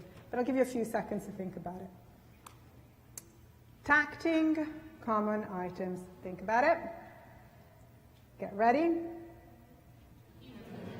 Thank you. Cumulative. Well done. Discriminating what color, what is it? So this is, it would be, what is it? What color? What color? What is it? Think about it. Get ready. Be careful. Discriminating what color, what is it? Is it a cumulative skill? Is it specific to an exemplar? Or do we want the child to discriminate what color, what is it, on any stimulus that we present? What color? Black. What color? Black. What is it? A case. What is it? A cup. What color? Is it specific to the stimulus that I'm using, or does it have to do with the ability to discriminate what color, what question, regardless of the specific exemplar? Which one is it? Right, so let's do it again. Get ready. Discriminating what color, what is it, questions? Generalized. It's a generalized skill. Being able to discriminate questions is a generalized skill. It's regardless of the specific exemplar. If you know how to answer what color, what is it, as long as you know the color and the item, you should be able to answer it. Okay? Oral motor imitation. Are you ready? Generalized. Say a little bit louder. Okay, get ready. Oral motor imitation. Generalized. Okay, it's a generalized skill. Let's do it again. Play scenario imitation. There's a prompt there. The word imitation should be sufficient to prompt you that it is, get ready. Well done. Receptive prepositions. Think about it. Get ready. Thank you. Is it cumulative with a limited or unlimited number of exemplars? Limited. Yep. Now, inferences. What is an inference? Is being able to tell how you know something is what it is. So how do I know that, how do you know that the girl has gone swimming? Because her swimming costume is wet. I'm sorry, that's how we say it in the UK, okay? We call it a swimming costume, okay? So it's being able to tap the source of stimulus control responsible for that tact. Do we teach it exemplar by exemplar, or do we want to teach the general idea? Okay? So if your answer is we want to teach the general idea, then inferences cannot be taught one exemplar at the time it has to be done through multiple examples. So how we define the skill will then also define how we introduce our targets. So let's think about it. Inferences, get ready. Thank you. Generalize, well done. Recalling past events. Do I want to teach recalling most past events? And so we are going to arrange our teaching strategies so that the child learns this strategy, which is tacting the event at the time, and then being able to answer questions. So question discrimination is a multiple component skill, multiply controlled verbal behavior. Or are we going to teach each specific past event? Tell me about your birthday. Tell me about, or do we just want the child to be able to recall past events in general? If your answer is the second instance, then we know that recalling past events is a, get ready, generalized skill. Okay? Well done. Identical matching. This one is easy. Are you ready? Say it louder. Generalized skill. Well done. Puzzles. Think about it. Okay? Is it generalized or a cumulative skill? Get ready. It is a generalized skill. We just end up teaching it as a cumulative skill because we always give the same puzzles. So, it's true. So, object imitation, we'll do it. Well, this is our last one. Okay, get ready. Generalized. Okay, well done. So you can see now, think back to your student. Okay? Think back. Think now whether you're teaching, which of the skills you're teaching are generalized skills and which of the skills you're teaching are cumulative skills. Okay. Anything that has to do with the acquisition of specific vocabulary, it tends to be a cumulative skill. Okay. So let's go to our next slide. And let's have a look at an example of this. Let's have a look at a video in which you will see both generalized and cumulative skills in a context other than the one I generally show, which is a child sitting at a table. But again, we can see how even within this context, we can still differentiate the skills as being either generalized or cumulative. So here it is. And again, I apologize for the people at home through the webcast, but you will not be hearing either the sound or the seeing the visual. Okay, here we go.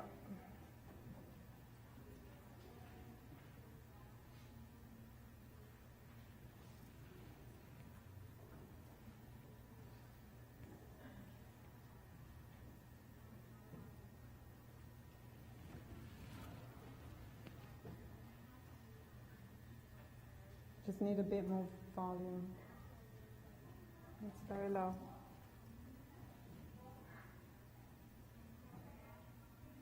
You can't hear it, can you? Can we get technicals? There's someone that can, they just need to turn up the volume where. Okay. We're going to have a look at it as soon as technical support comes through. It's on maximum my computer, and so if they don't turn it up, that's okay. We'll have a look at it in a minute. So let's move on. So we've sort of looked at definition of mastery according to generalized and cumulative skills, but skills are made of individual responses. So the other mastery criteria that we need to set is for a specific response. Now, when do we say that a target topography or response is mastered? Now again, I want you to think back your own children, your own practice. What's your mastery criterion for a specific response? Anyone? Can you tell me? There is no right or wrong, to be honest here, but you tell me. Consecutive one after another or different days? So Monday, call probe yes. Tuesday, call probe yes. Wednesday, call probe yes. Okay? great. And do you carry on teaching if the call probe is correct on a Monday, or do you leave that item? Okay, so you keep it as a target. Okay, so you keep teaching, keep reinforcing. Okay, great. Hi, I just need the volume increased back there because it's too low from here. Yeah, thank you. Okay, someone else? Any other criterion you may have? Some may use percentages, some may use rate, fluency in a kind of precision teaching task. Again, it depends. So we can have when it's performed without prompts and a specific criterion. But before we set that mastery criterion, we have to think about, well, how can we really tell that a response is mastered?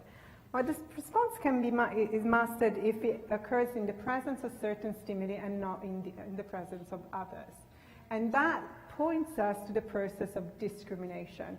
Discriminative learning as the underlying learning process that guides our teaching is the child will respond to a set of one stimulus and will respond differently to another stimulus within the same response class. Now, to do that, we need to be looking at the two kinds of discrimination. So whereas for skills, we define them in terms of generalized and cumulative, for responses, we look at simple versus conditional. Now, when can we say that the child has learned to match car to car? Is it sufficient to say that, can we really say that when he displays 3 consecutive correct probes? Car, then I do something else, then Tuesday, car again, do something else, Wednesday. Would we then say that car is mastered? You can't say that because it's a conditional discrimination. So the child has to demonstrate it not engaging in that response when another stimulus within the same class is presented. Okay, in a conditional discrimination, your SDs and your S deltas are arranged in the same array. So let's look at this case. Bucket is our target response. The presence of bucket is the conditional stimulus that alters the discriminative properties of bucket in the array. When do I match bucket to bucket? When does the bucket in the array become a discriminative stimulus? Only in the presence of bucket. But if I change to car, bucket ceases being a discriminative stimulus, becomes an S delta, and car becomes a discriminative stimulus. I can only say that car is mastered as a response if the child demonstrates these kinds of discriminations. Okay, so it's not sufficient to say that single response 3 times in a row. Is that response, because it is a conditional discrimination, in a conditional discrimination arrangement, where in the absence of car, the child doesn't keep matching car. Okay.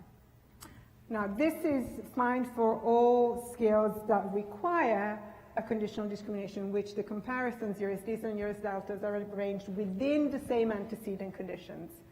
Okay? There are at least 2 antecedent stimuli governing that response. What about responses for which there's only one antecedent? Where is the discrimination? Well, the discrimination can only then be successive. So your S delta and your SDs are arranged in successive trials. So let's give you an example. Do this. It's an imitation, you do it, okay? How many antecedents control your response? So where is the stimulus control? How many? It's not 2. If it's not 2, it's 1. There's only 1. I could be saying, fai così, copia me, fai così. Okay, I'm not saying do this. I'm saying something completely different. Okay? But you would still do it. Okay, because it's the actual model that controls the response, is one antecedent. Okay? That's a simple discrimination. Now, if the response is governed only by one antecedent, so I just go, I can say do this, and you do it. When do I say that clap hands as a response is mastered, is acquired? When can I say it? 3 consecutive probes? If that is the only response I've taught, I can't say that is mastered. Okay. I can only say that that is mastered when I've arranged an S delta condition and you do not clap your hands and you do something different, possibly matching what I've taught you. But that distracted trial, as some people call it, has to be within the same response class. So I will go do this. And then in the following trial, I can only make sure that you've learned that if in the following trial, you don't do this when I say do this, but you copy the other movement. Okay? So why is this important? Because to then establish mastery criteria for responses is not sufficient to say correct in specific conditions, is correct in a discrimination arrangement. And we have to be looking at the kind of response. Is it a conditional discrimination? Does it involve a choice based on the presentation of a specific antecedent? Or is it a case of a simple discrimination in which we assess learning of that response through successive trials? That's just the consecutive arrangement of SDs and S deltas. So let's have a look at another video, and then I'll go back to the other one, in which we can see differences between simple and conditional discriminations. Okay? So again, you guys call it out. I will do the first few. But we've looked at generalized and cumulative skills. We're now going to be looking at simple conditional and simple discrimination and conditional discrimination responses. Okay.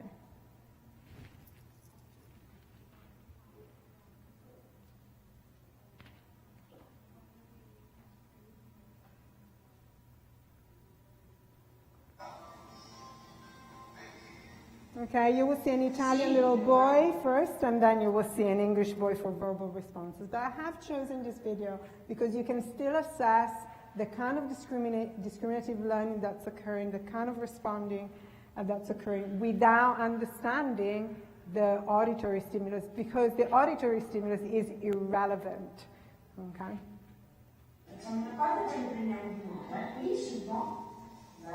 So, what do you think is happening here? She showed him the sponge, and he's cleaning. What governs that response? She did say clean, but whether she says something or not doesn't really matter. Okay? You don't know whether that is under the control of clean, because that's the only stimulus that's there. Okay? So it's a simple discrimination. The actual SD is the sponge. What he's learned is, in the presence of certain objects, I engage in the functional corresponding action.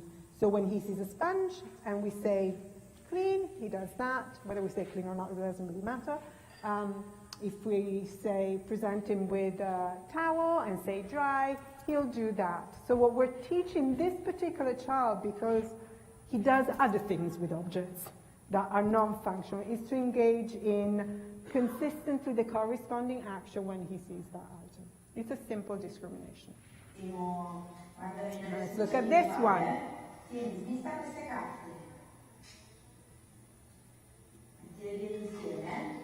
Now, what kind of discrimination is this? It's conditional. There are multiple conditions. Think about it in those terms. Okay, a choice has to be made. Okay, the choice depends on a stimulus that alters the discriminative properties, changes the discriminative properties of one of the comparisons. But one of the comparisons becomes an SD, an S plus, only in the presence of the conditional stimulus.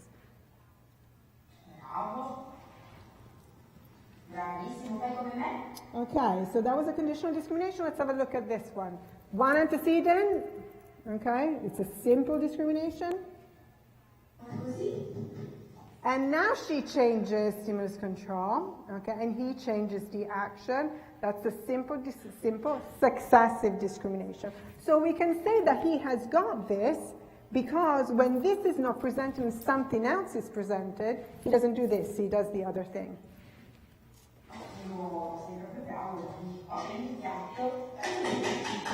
Simple successive, okay? It's not conditional discrimination. It's a simple discrimination. It's always the same item. Simple.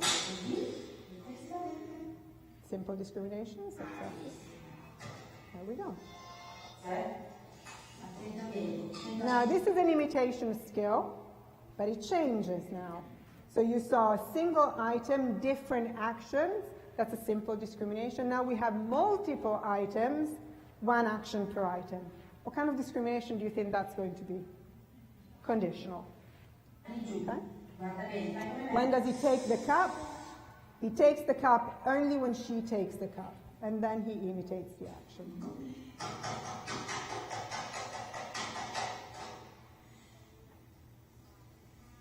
Ah, ok, bravissimo. Fai così? Bene. Bravo. Let's move it on.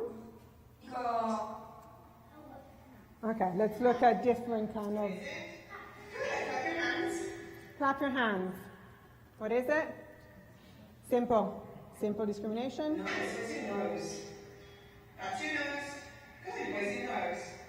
That's a prompt and a transfer trial. These were all simple discrimination. One antecedent. Even if I say, what is it? Okay? The nonverbal stimulus is what actually governs the response. However, if I then went, what is it? What color is it? Then we're talking about something much more complex. Simple. Tacting. It's a simple discrimination. It becomes a condition when I ask another question on that same item. Horace, what does it say? He said... And now we have it. So what is it, Horace? What does it say? Nothing. He's under assessment, so this is not a proper session. I'm actually running a functional analysis here, but I'm just keeping going until responding breaks down. What does it say? Okay, yes. Good job. What's the butterfly? Where is the butterfly? What is it? It's a conditional discrimination. Butterfly, the image of butterfly becomes a discriminative stimulus only in the presence of me saying butterfly. Otherwise, butterfly is nothing. It's just something that's in the environment. Good. This is zebra. Zebra, Good job. What's this? conditional. Rabbit. Simple, Rabbit. Rabbit. What is it? Rabbit. Good. Do this. simple. Arms up. Pencil. These are pencils. Put your arms up. Good boy. What's this? Student. Good. Can you match? Simple. Now he struggles. Match like this. On top. Like this. You do it. Good boy. Can you match? See from here. Can you match? Good. Nice. Good boy. Match. Match this one. Goes on top. You do it. Put it on top. So he's actually struggling with this. He's having to learn how to engage in this task. So he's having to learn the skill. Can you touch your head? Nice. Where are your eyes? Simple, Eyes. discrimination. Okay. Match. Good Let's see. Good boy. And here we go. Now we have a novel response. Very good. What's this? Tact, simple discrimination. Can you show me the sweets? Conditional discrimination. Good. What are these? Simple discrimination. Perfect. What are these? What's this? Very good. Simple discrimination. Okay. Behind some. That's a simple discrimination. Nice. Conditional. Good. Simple. Wait, bye. Where are your shoulders? Shoulders. Where are your shoulders? That's a simple discrimination over successive trials. I'm trying to establish how many instructions he can discriminate. It means how many instructions does he know. Good. What's this? Tact, simple discrimination. This is very good. Okay. Match the zebra. There we go. It's a conditional discrimination. Simple discrimination. This one? So this is what we do when we're teaching a mixed and varying fashion. We are constantly changing the source of the stimulus control, the levels of discrimination for conditional to simple. It is a fundamental difference, and if we don't understand this difference, when we then move on to more complex skills such as teaching children to answer different questions, then we'll end up teaching things under very restricted stimulus control if you don't understand the difference between a simple and a conditional discrimination. And what we think is mastered is in fact not so. So, this is our structural and functional analysis so far of curriculum development, is mapping within and across, establishing generalized skills versus cumulative and understanding them, and responses looking at the levels of discrimination, whether they are a simple discrimination versus a conditional. So let's have a look at how all this then looks in a in a situation in which we have a kind of generalized learning, or in a naturalistic situation, which is the video that I was going to show you before. And I think it works for me to show it to you here. So again, we're going to be looking at generalized and cumulative skills. Some will be conditional discrimination, some will be simple discrimination, but in a naturalistic type setting. So let's have a look at that.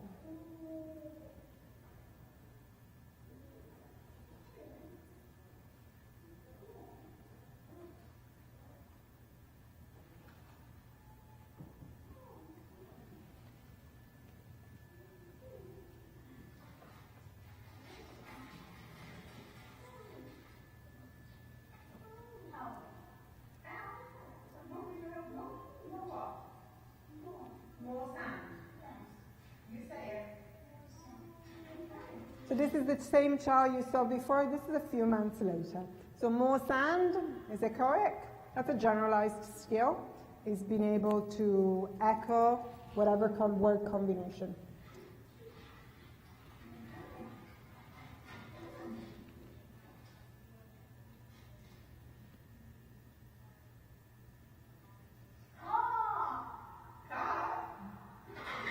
It's a man for a missing item.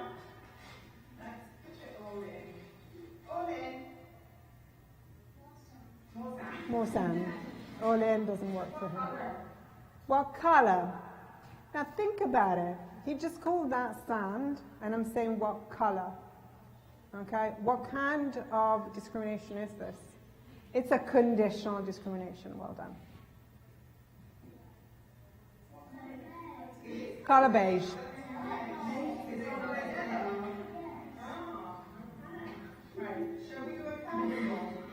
So the presence of the conditional stimulus, the question completely alters the discriminative properties. In this case, it's the abstract, the color, versus the actual item. No. Okay. A cup. I don't know a cup. Is this what you want? What do you want? You want a cup? What color is it? Yeah, you should be drinking with this cup. Should be drinking. Oh, okay. Okay, so what color is this? This is an example of a conditional discrimination. Show me drinking is an example. But in this case, it's a simple discrimination because he's got the cup in his hand. He's not selecting from multiple items.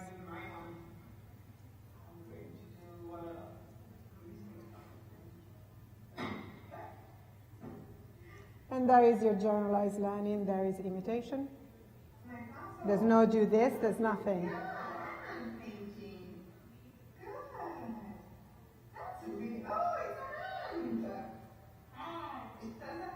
That's a correct part tact. What does a hand have? It has fingers. That's right. Okay, here's the cup. What does a hand? Look, can you touch the handle? Touch the handle. That's a listener. Okay. Touch the handle. You want the cup? I know. Touch the handle. What's this? Handle. What is it? Listener to tact. Okay. The cup have? It That's a transfer across operands. Okay, my aim then is to bring under conditional discrimination. What is it? What color? What does it have? But you saw listener, touch the handle. Tact, what is it? Then what does the cup have?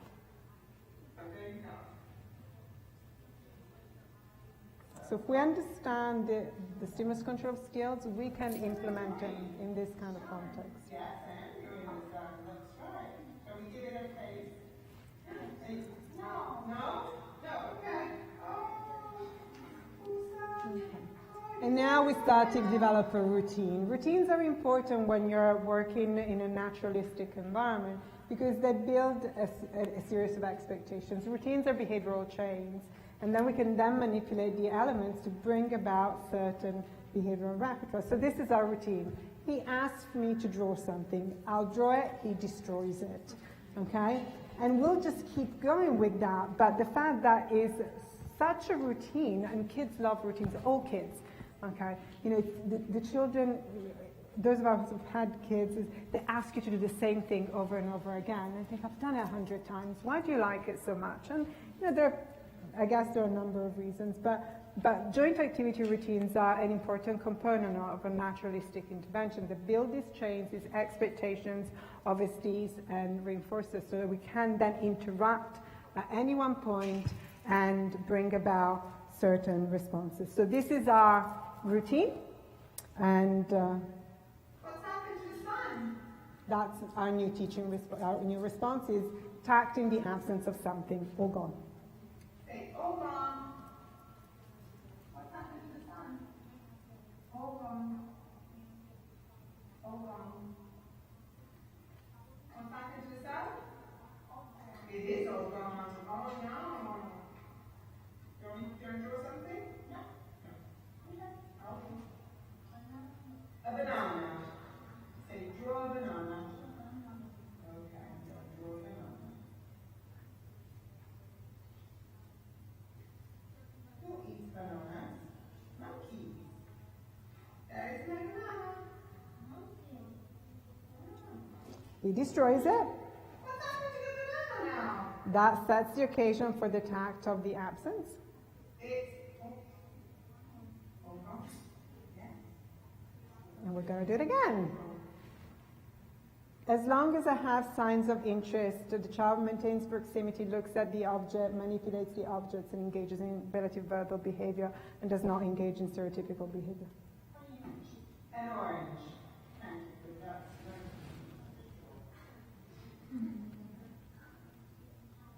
Now he changes it to apple. Do you want an apple? Yes, that's a yes and no mand. draw an apple. Generalized skill.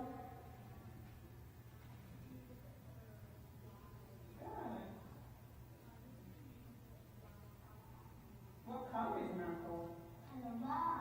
That's a conditional discrimination. Grab an apple. That's right. Destroys it. Good. What is an apple? Apple is. I know the apple is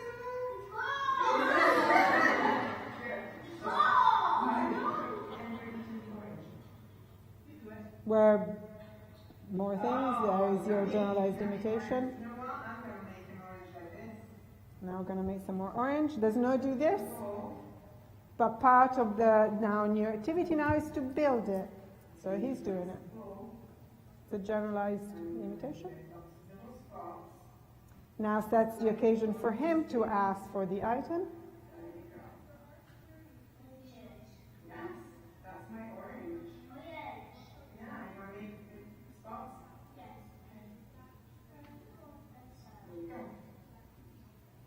That's it.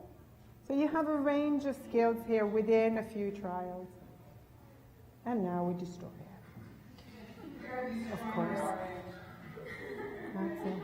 There you go. Okay. So this is an example of a teaching context in which we have a range of skills. And you can see the reinforcer is the manipulation of the activity, is the social interaction with the person. This is really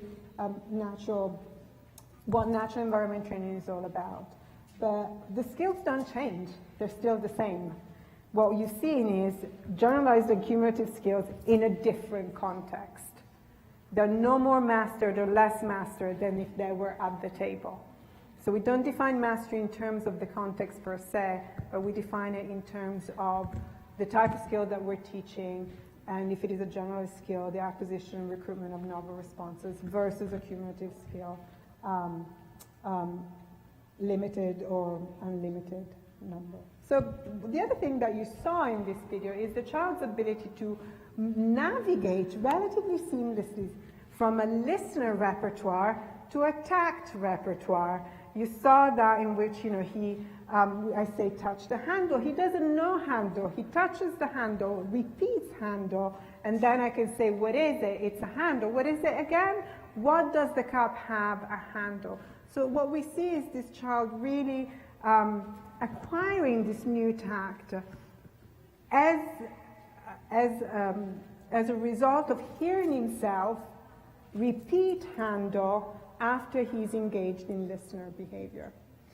Now, what we're looking at is really the first generalized verbal repertoire that we would want to establish in an early learner, and that is what we would call, or what's traditionally called, naming. So the ability to acquire tacting as a result of engaging in listener and simultaneous echoic responding and hearing yourself echo those words, and really as the first step to becoming a listener and a speaker within the same skin.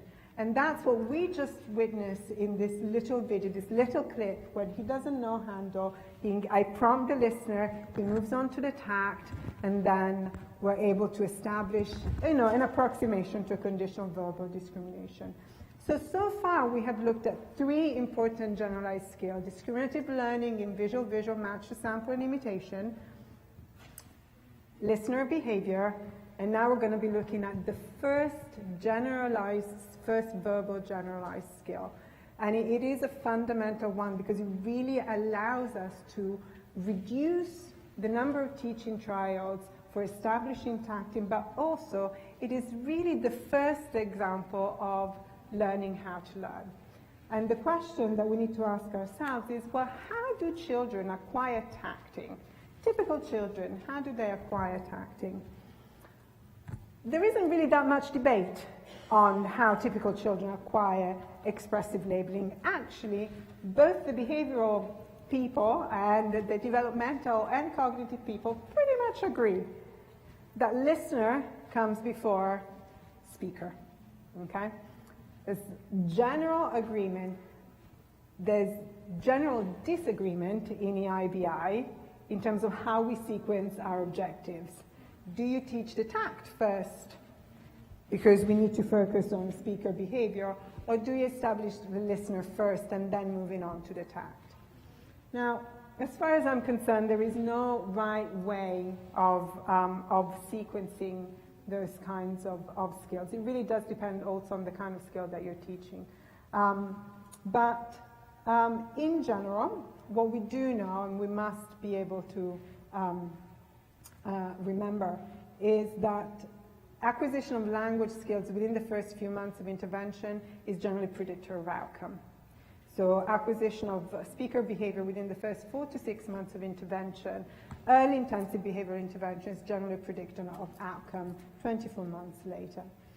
Now, I am less concerned about whether you're going to establish listener behavior before speaker behavior, tacting before listener. What I am most concerned about is how tacting emerges, and whether tacting emerges as a result of the fusion between listener and echoic, or as a directly taught response or skill. And the reason why I'm more concerned about the first is because when we look at tacting as emerging from the fusion of listener and echoic, we're really looking at the emergence of the first learning how to learn verbal skill. The child learns to tact a new item by listening to himself, repeating that word while he's engaging in listener behavior.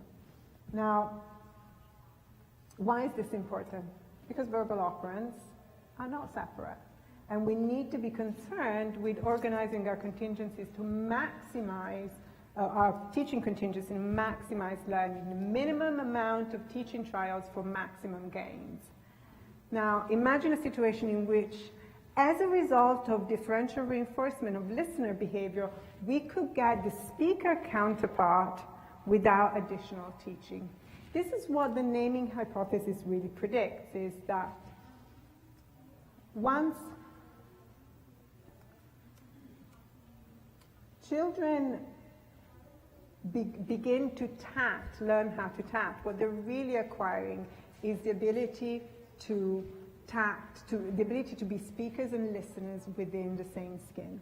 Now, Horn and Lowe in 1996 write this paper in which, in the first 10-15 pages, they describe the critical steps in early language acquisition from a behavioral stance. Again, general agreement in developmental psychology of how expressive language occurs.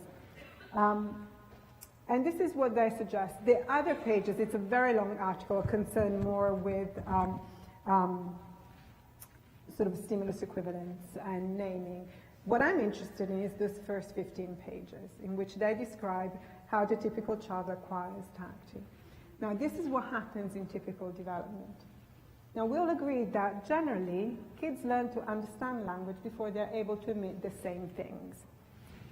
Before the age of 1, most children will engage in discriminative listener responding. When mommy says, "Hey, where's daddy?"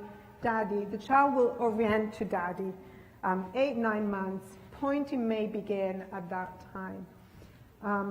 This comes about as a history of differential reinforcement for the child engaging in certain differential actions with objects and the mother saying what those things are. The child is sitting in the high chair, he drops a ball, the mom says, "Oh, it's a ball, you dropped a ball." So the mother narrates what the child does, and through constant interactions, those stimuli begin to exert stimulus control over differentiated actions in relation to those stimuli. So we have a listener before the age of 1.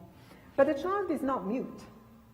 The child is also, around the age of 4 or 5 months, began to babble consistently in different combinations of sounds, which are then selected by the verbal community. And through differential reinforcement, both automatic and social, he begins to engage in closer and closer approximations, so that when mom says, "Hey, where's daddy?" he looks to daddy and says, "Dada." Okay?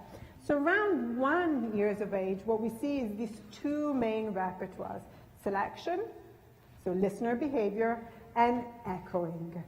Okay? Now, when these things begin to occur together, what this gives rise to is the child being able to, the nonverbal stimuli exerting verbal control over specific topographies. So it gives rise to tacting. I'm going to give you an example, and this is the example. Imagine our 15-month-old child. He's at the park with the parents, with mom. He's in the pushchair. A big dog comes along. It's an ambiguous event. It captures mom's attention. She wants to show it to the child, so she'll say, "Hey, look at the dog." Now the child looks around the environment. He has got listener behavior, so he has the receptive label of dog. He orients to the dog, contacts the dog. That's a listener response. At the same time, though, he's also able to echo. He says dog, repeats dog, in the presence of dog. Okay? So we have the listener behavior of searching for the dog, the echoic of saying the word dog in the presence of the nonverbal stimulus. Mom, he looks back at mom, so in this kind of joint attention interaction. The mom says, "Yes, it's a dog," reinforces that whole chain. The child goes back, looks at the dog, and says dog. Okay? So imagine hundreds and hundreds of interactions like this. At no point the mother goes, "Say cup, what is it? Cup." Okay? There's an echoic to tap transfer. So if our aim as interventionists is to gain control over verbal behavior, the first thing we need to be able to do is describe the contingencies under which stimulus control occurs. Now, if this is what happens, then we have a derivable procedure. What we can begin to do is instead looking at teaching the child to acquire tacting by listening to himself as he points to items and echoes our instruction. And this is really the first verbal generalized skill. So far, what I've showed you is non-verbal generalized skills, but let's really move on. And this will then connect us to some of the other things that I've presented in the past on conditional discriminations, verbal conditional discrimination. But the first generalized repertoire is the ability to acquire tacting as a result of listening to myself as I'm repeating things while I point and or look at them. So I'm not going to show you the data. It's in the presentation. Let me show you the procedure. So here is the video. So our aim is to teach the child to learn how to learn to tact. Now, how do we do it? The first thing that we want to establish is simultaneous listener and echoic responding. And then a transfer to a tact as a result of the differential reinforcement of that chain. So here it is. This is what we would call, what we termed, a verbal transfer naming procedure. Sorry. It wasn't loud enough, now it's too loud. So the aim of the procedure is to teach the child how to tact. Now we will test that in a separate situation after we've established the strategy. And how do we test it? We teach the listener only, and then we test for the tact. Okay, so let's have a look.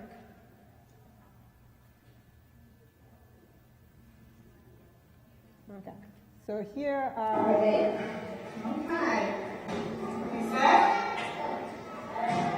Chain. So this is a brand new item. It's chain. He has no history with it, either receptively as a listener or as a speaker. So the first thing that we're going to do is we're going to establish it as a listener echoic. Okay? And it's a listener echoic.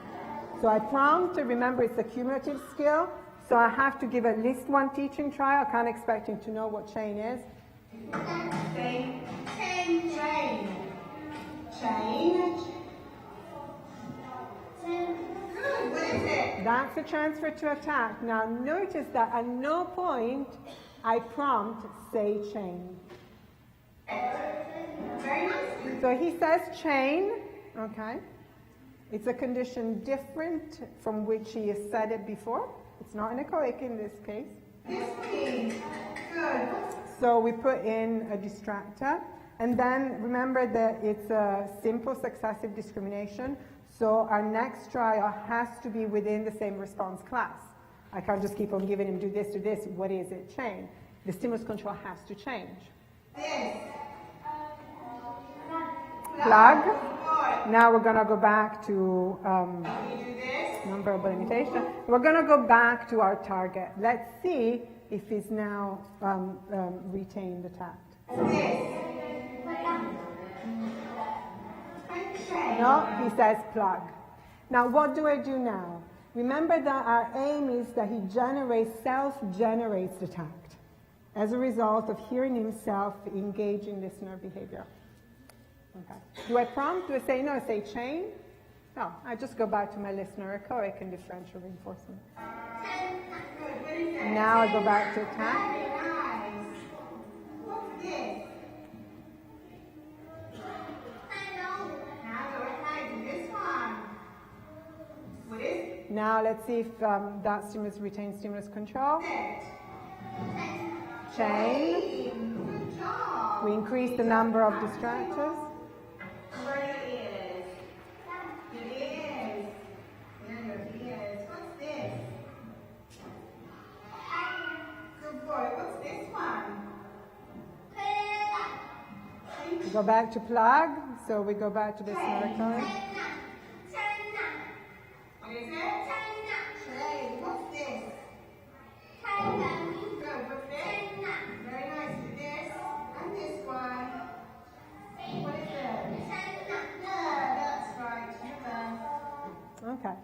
So here, what you can see is trying to establish the strategy of acquiring tacting.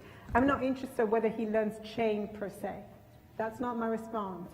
My target response. The target is learning to tact as an operand per se. Okay. Whether I say chain or broccoli or whatever it was that, or cup, is irrelevant. What we're trying to do is differentially reinforce the emergence of tacting as a result of listener and echoic. So what we found is that once we ran this procedure very systematically across all our subjects, and you see, I'm not going to show you the data, but it produced the result of teaching the listener response and then testing the tact. And we got 100% transfer across all our subjects. So this is a multiple baseline. It's a concurrent multiple baseline across stimuli and subjects. Baseline is at 0 to begin with. That's no transfer from listener to tact. We then implement the verbal transfer procedure on a different set of stimuli, training stimuli, and then the first green bars that you see is then train 3 new listener responses, test them as tact, actually 6, and we get transferred to a tact.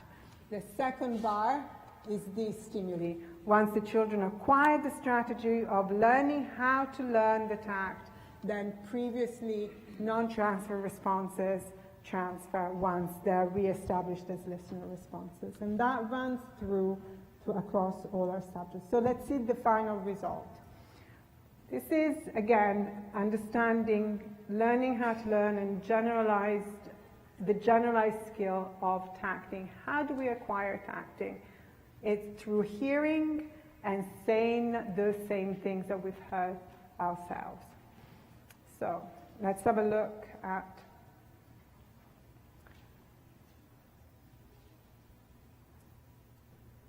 our test. So what you will see in the first... Right. Show me.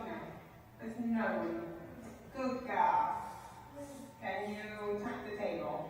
So this is listener. We're just looking at listener behavior. Okay? Good girl. You do this. What's hard? So this is following the verbal transfer procedure. Good job. Give me 5, Shona. Well done. Good job. Can you do this? Perfect. Screw. Where is it? Screw.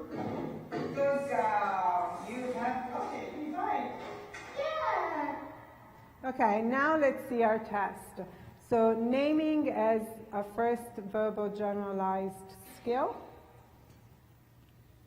and as a demonstration of transfer across operands without specific teaching, kind of resolving the initial issue of the interdependence of operands. Okay, Shona, what is this? Tact. What is this?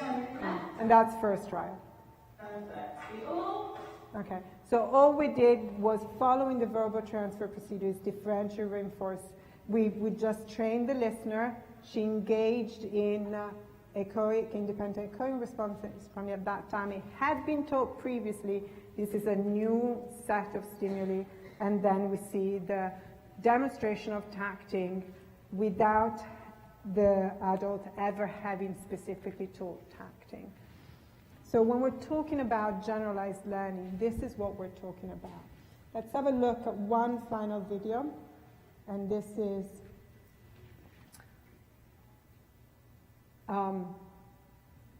again, what it looks like once we move to achieving the mastering criteria for a cumulative scale with a limited number of exemplars, that's listener behavior, and naming as a generalized verbal skill. So this is an Italian child. Some of you have seen this video, but the explanation so far will set it in the appropriate context. 3 brand new receptive labels.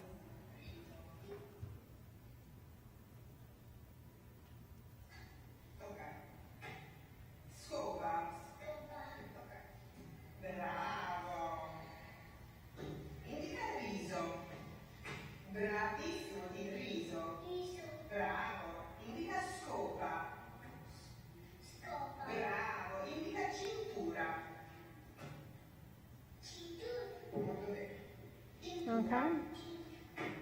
That's the first independent response. There's a listener and an echoic at the same time. This is a child who has the ability to acquire novel tasks through hearing himself engage in listener behavior.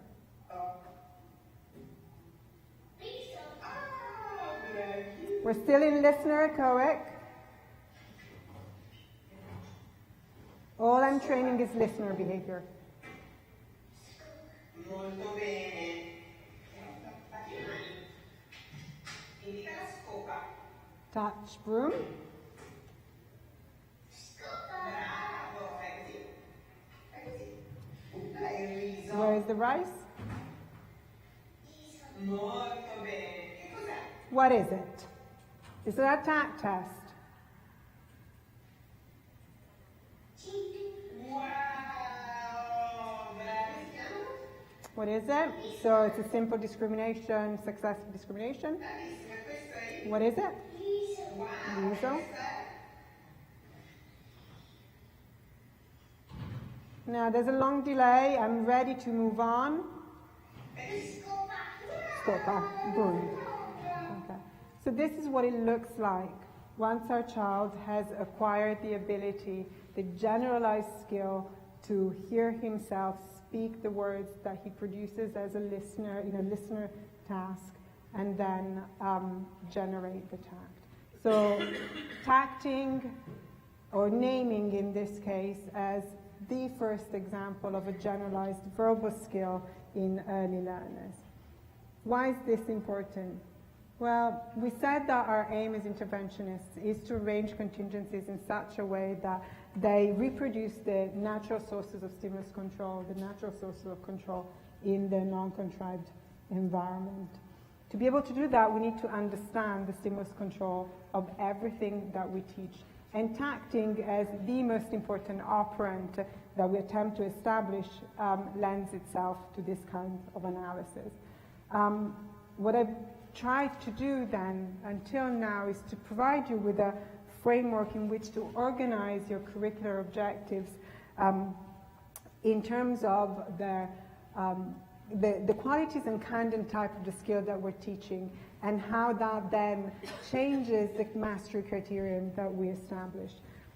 Naming as the first generalized verbal skill is the first step towards building multiply control verbal behavior, which is what will then carry our learner through being able to truly understand questions, being able to then engage in complex VB, which is something that Dr. Palmer and I are going to be talking about on Thursday. But our aim really is to establish verbal behavior, to gain control over verbal behavior, the verbal behavior of our students. And to do that, we must understand the kinds of skills that we're teaching. To understand the skills, we need to really consider the stimulus control and look at teaching as a way to establish not content, but learning skills. Those skills that will then enable the child to acquire novel responses or responses with limited teaching. And so I will leave you with a quote from Stokes and Bear. And what does learning how to learn means? Well, what we really need to be looking at is establishing those responses that will enable the child to demonstrate novel acquisition without us continuing to teach specific responses. In some cases it will be necessary, but we should be able, by looking at our skills, to arrange contingencies and treat generalized learning as an operant per se. Thank you.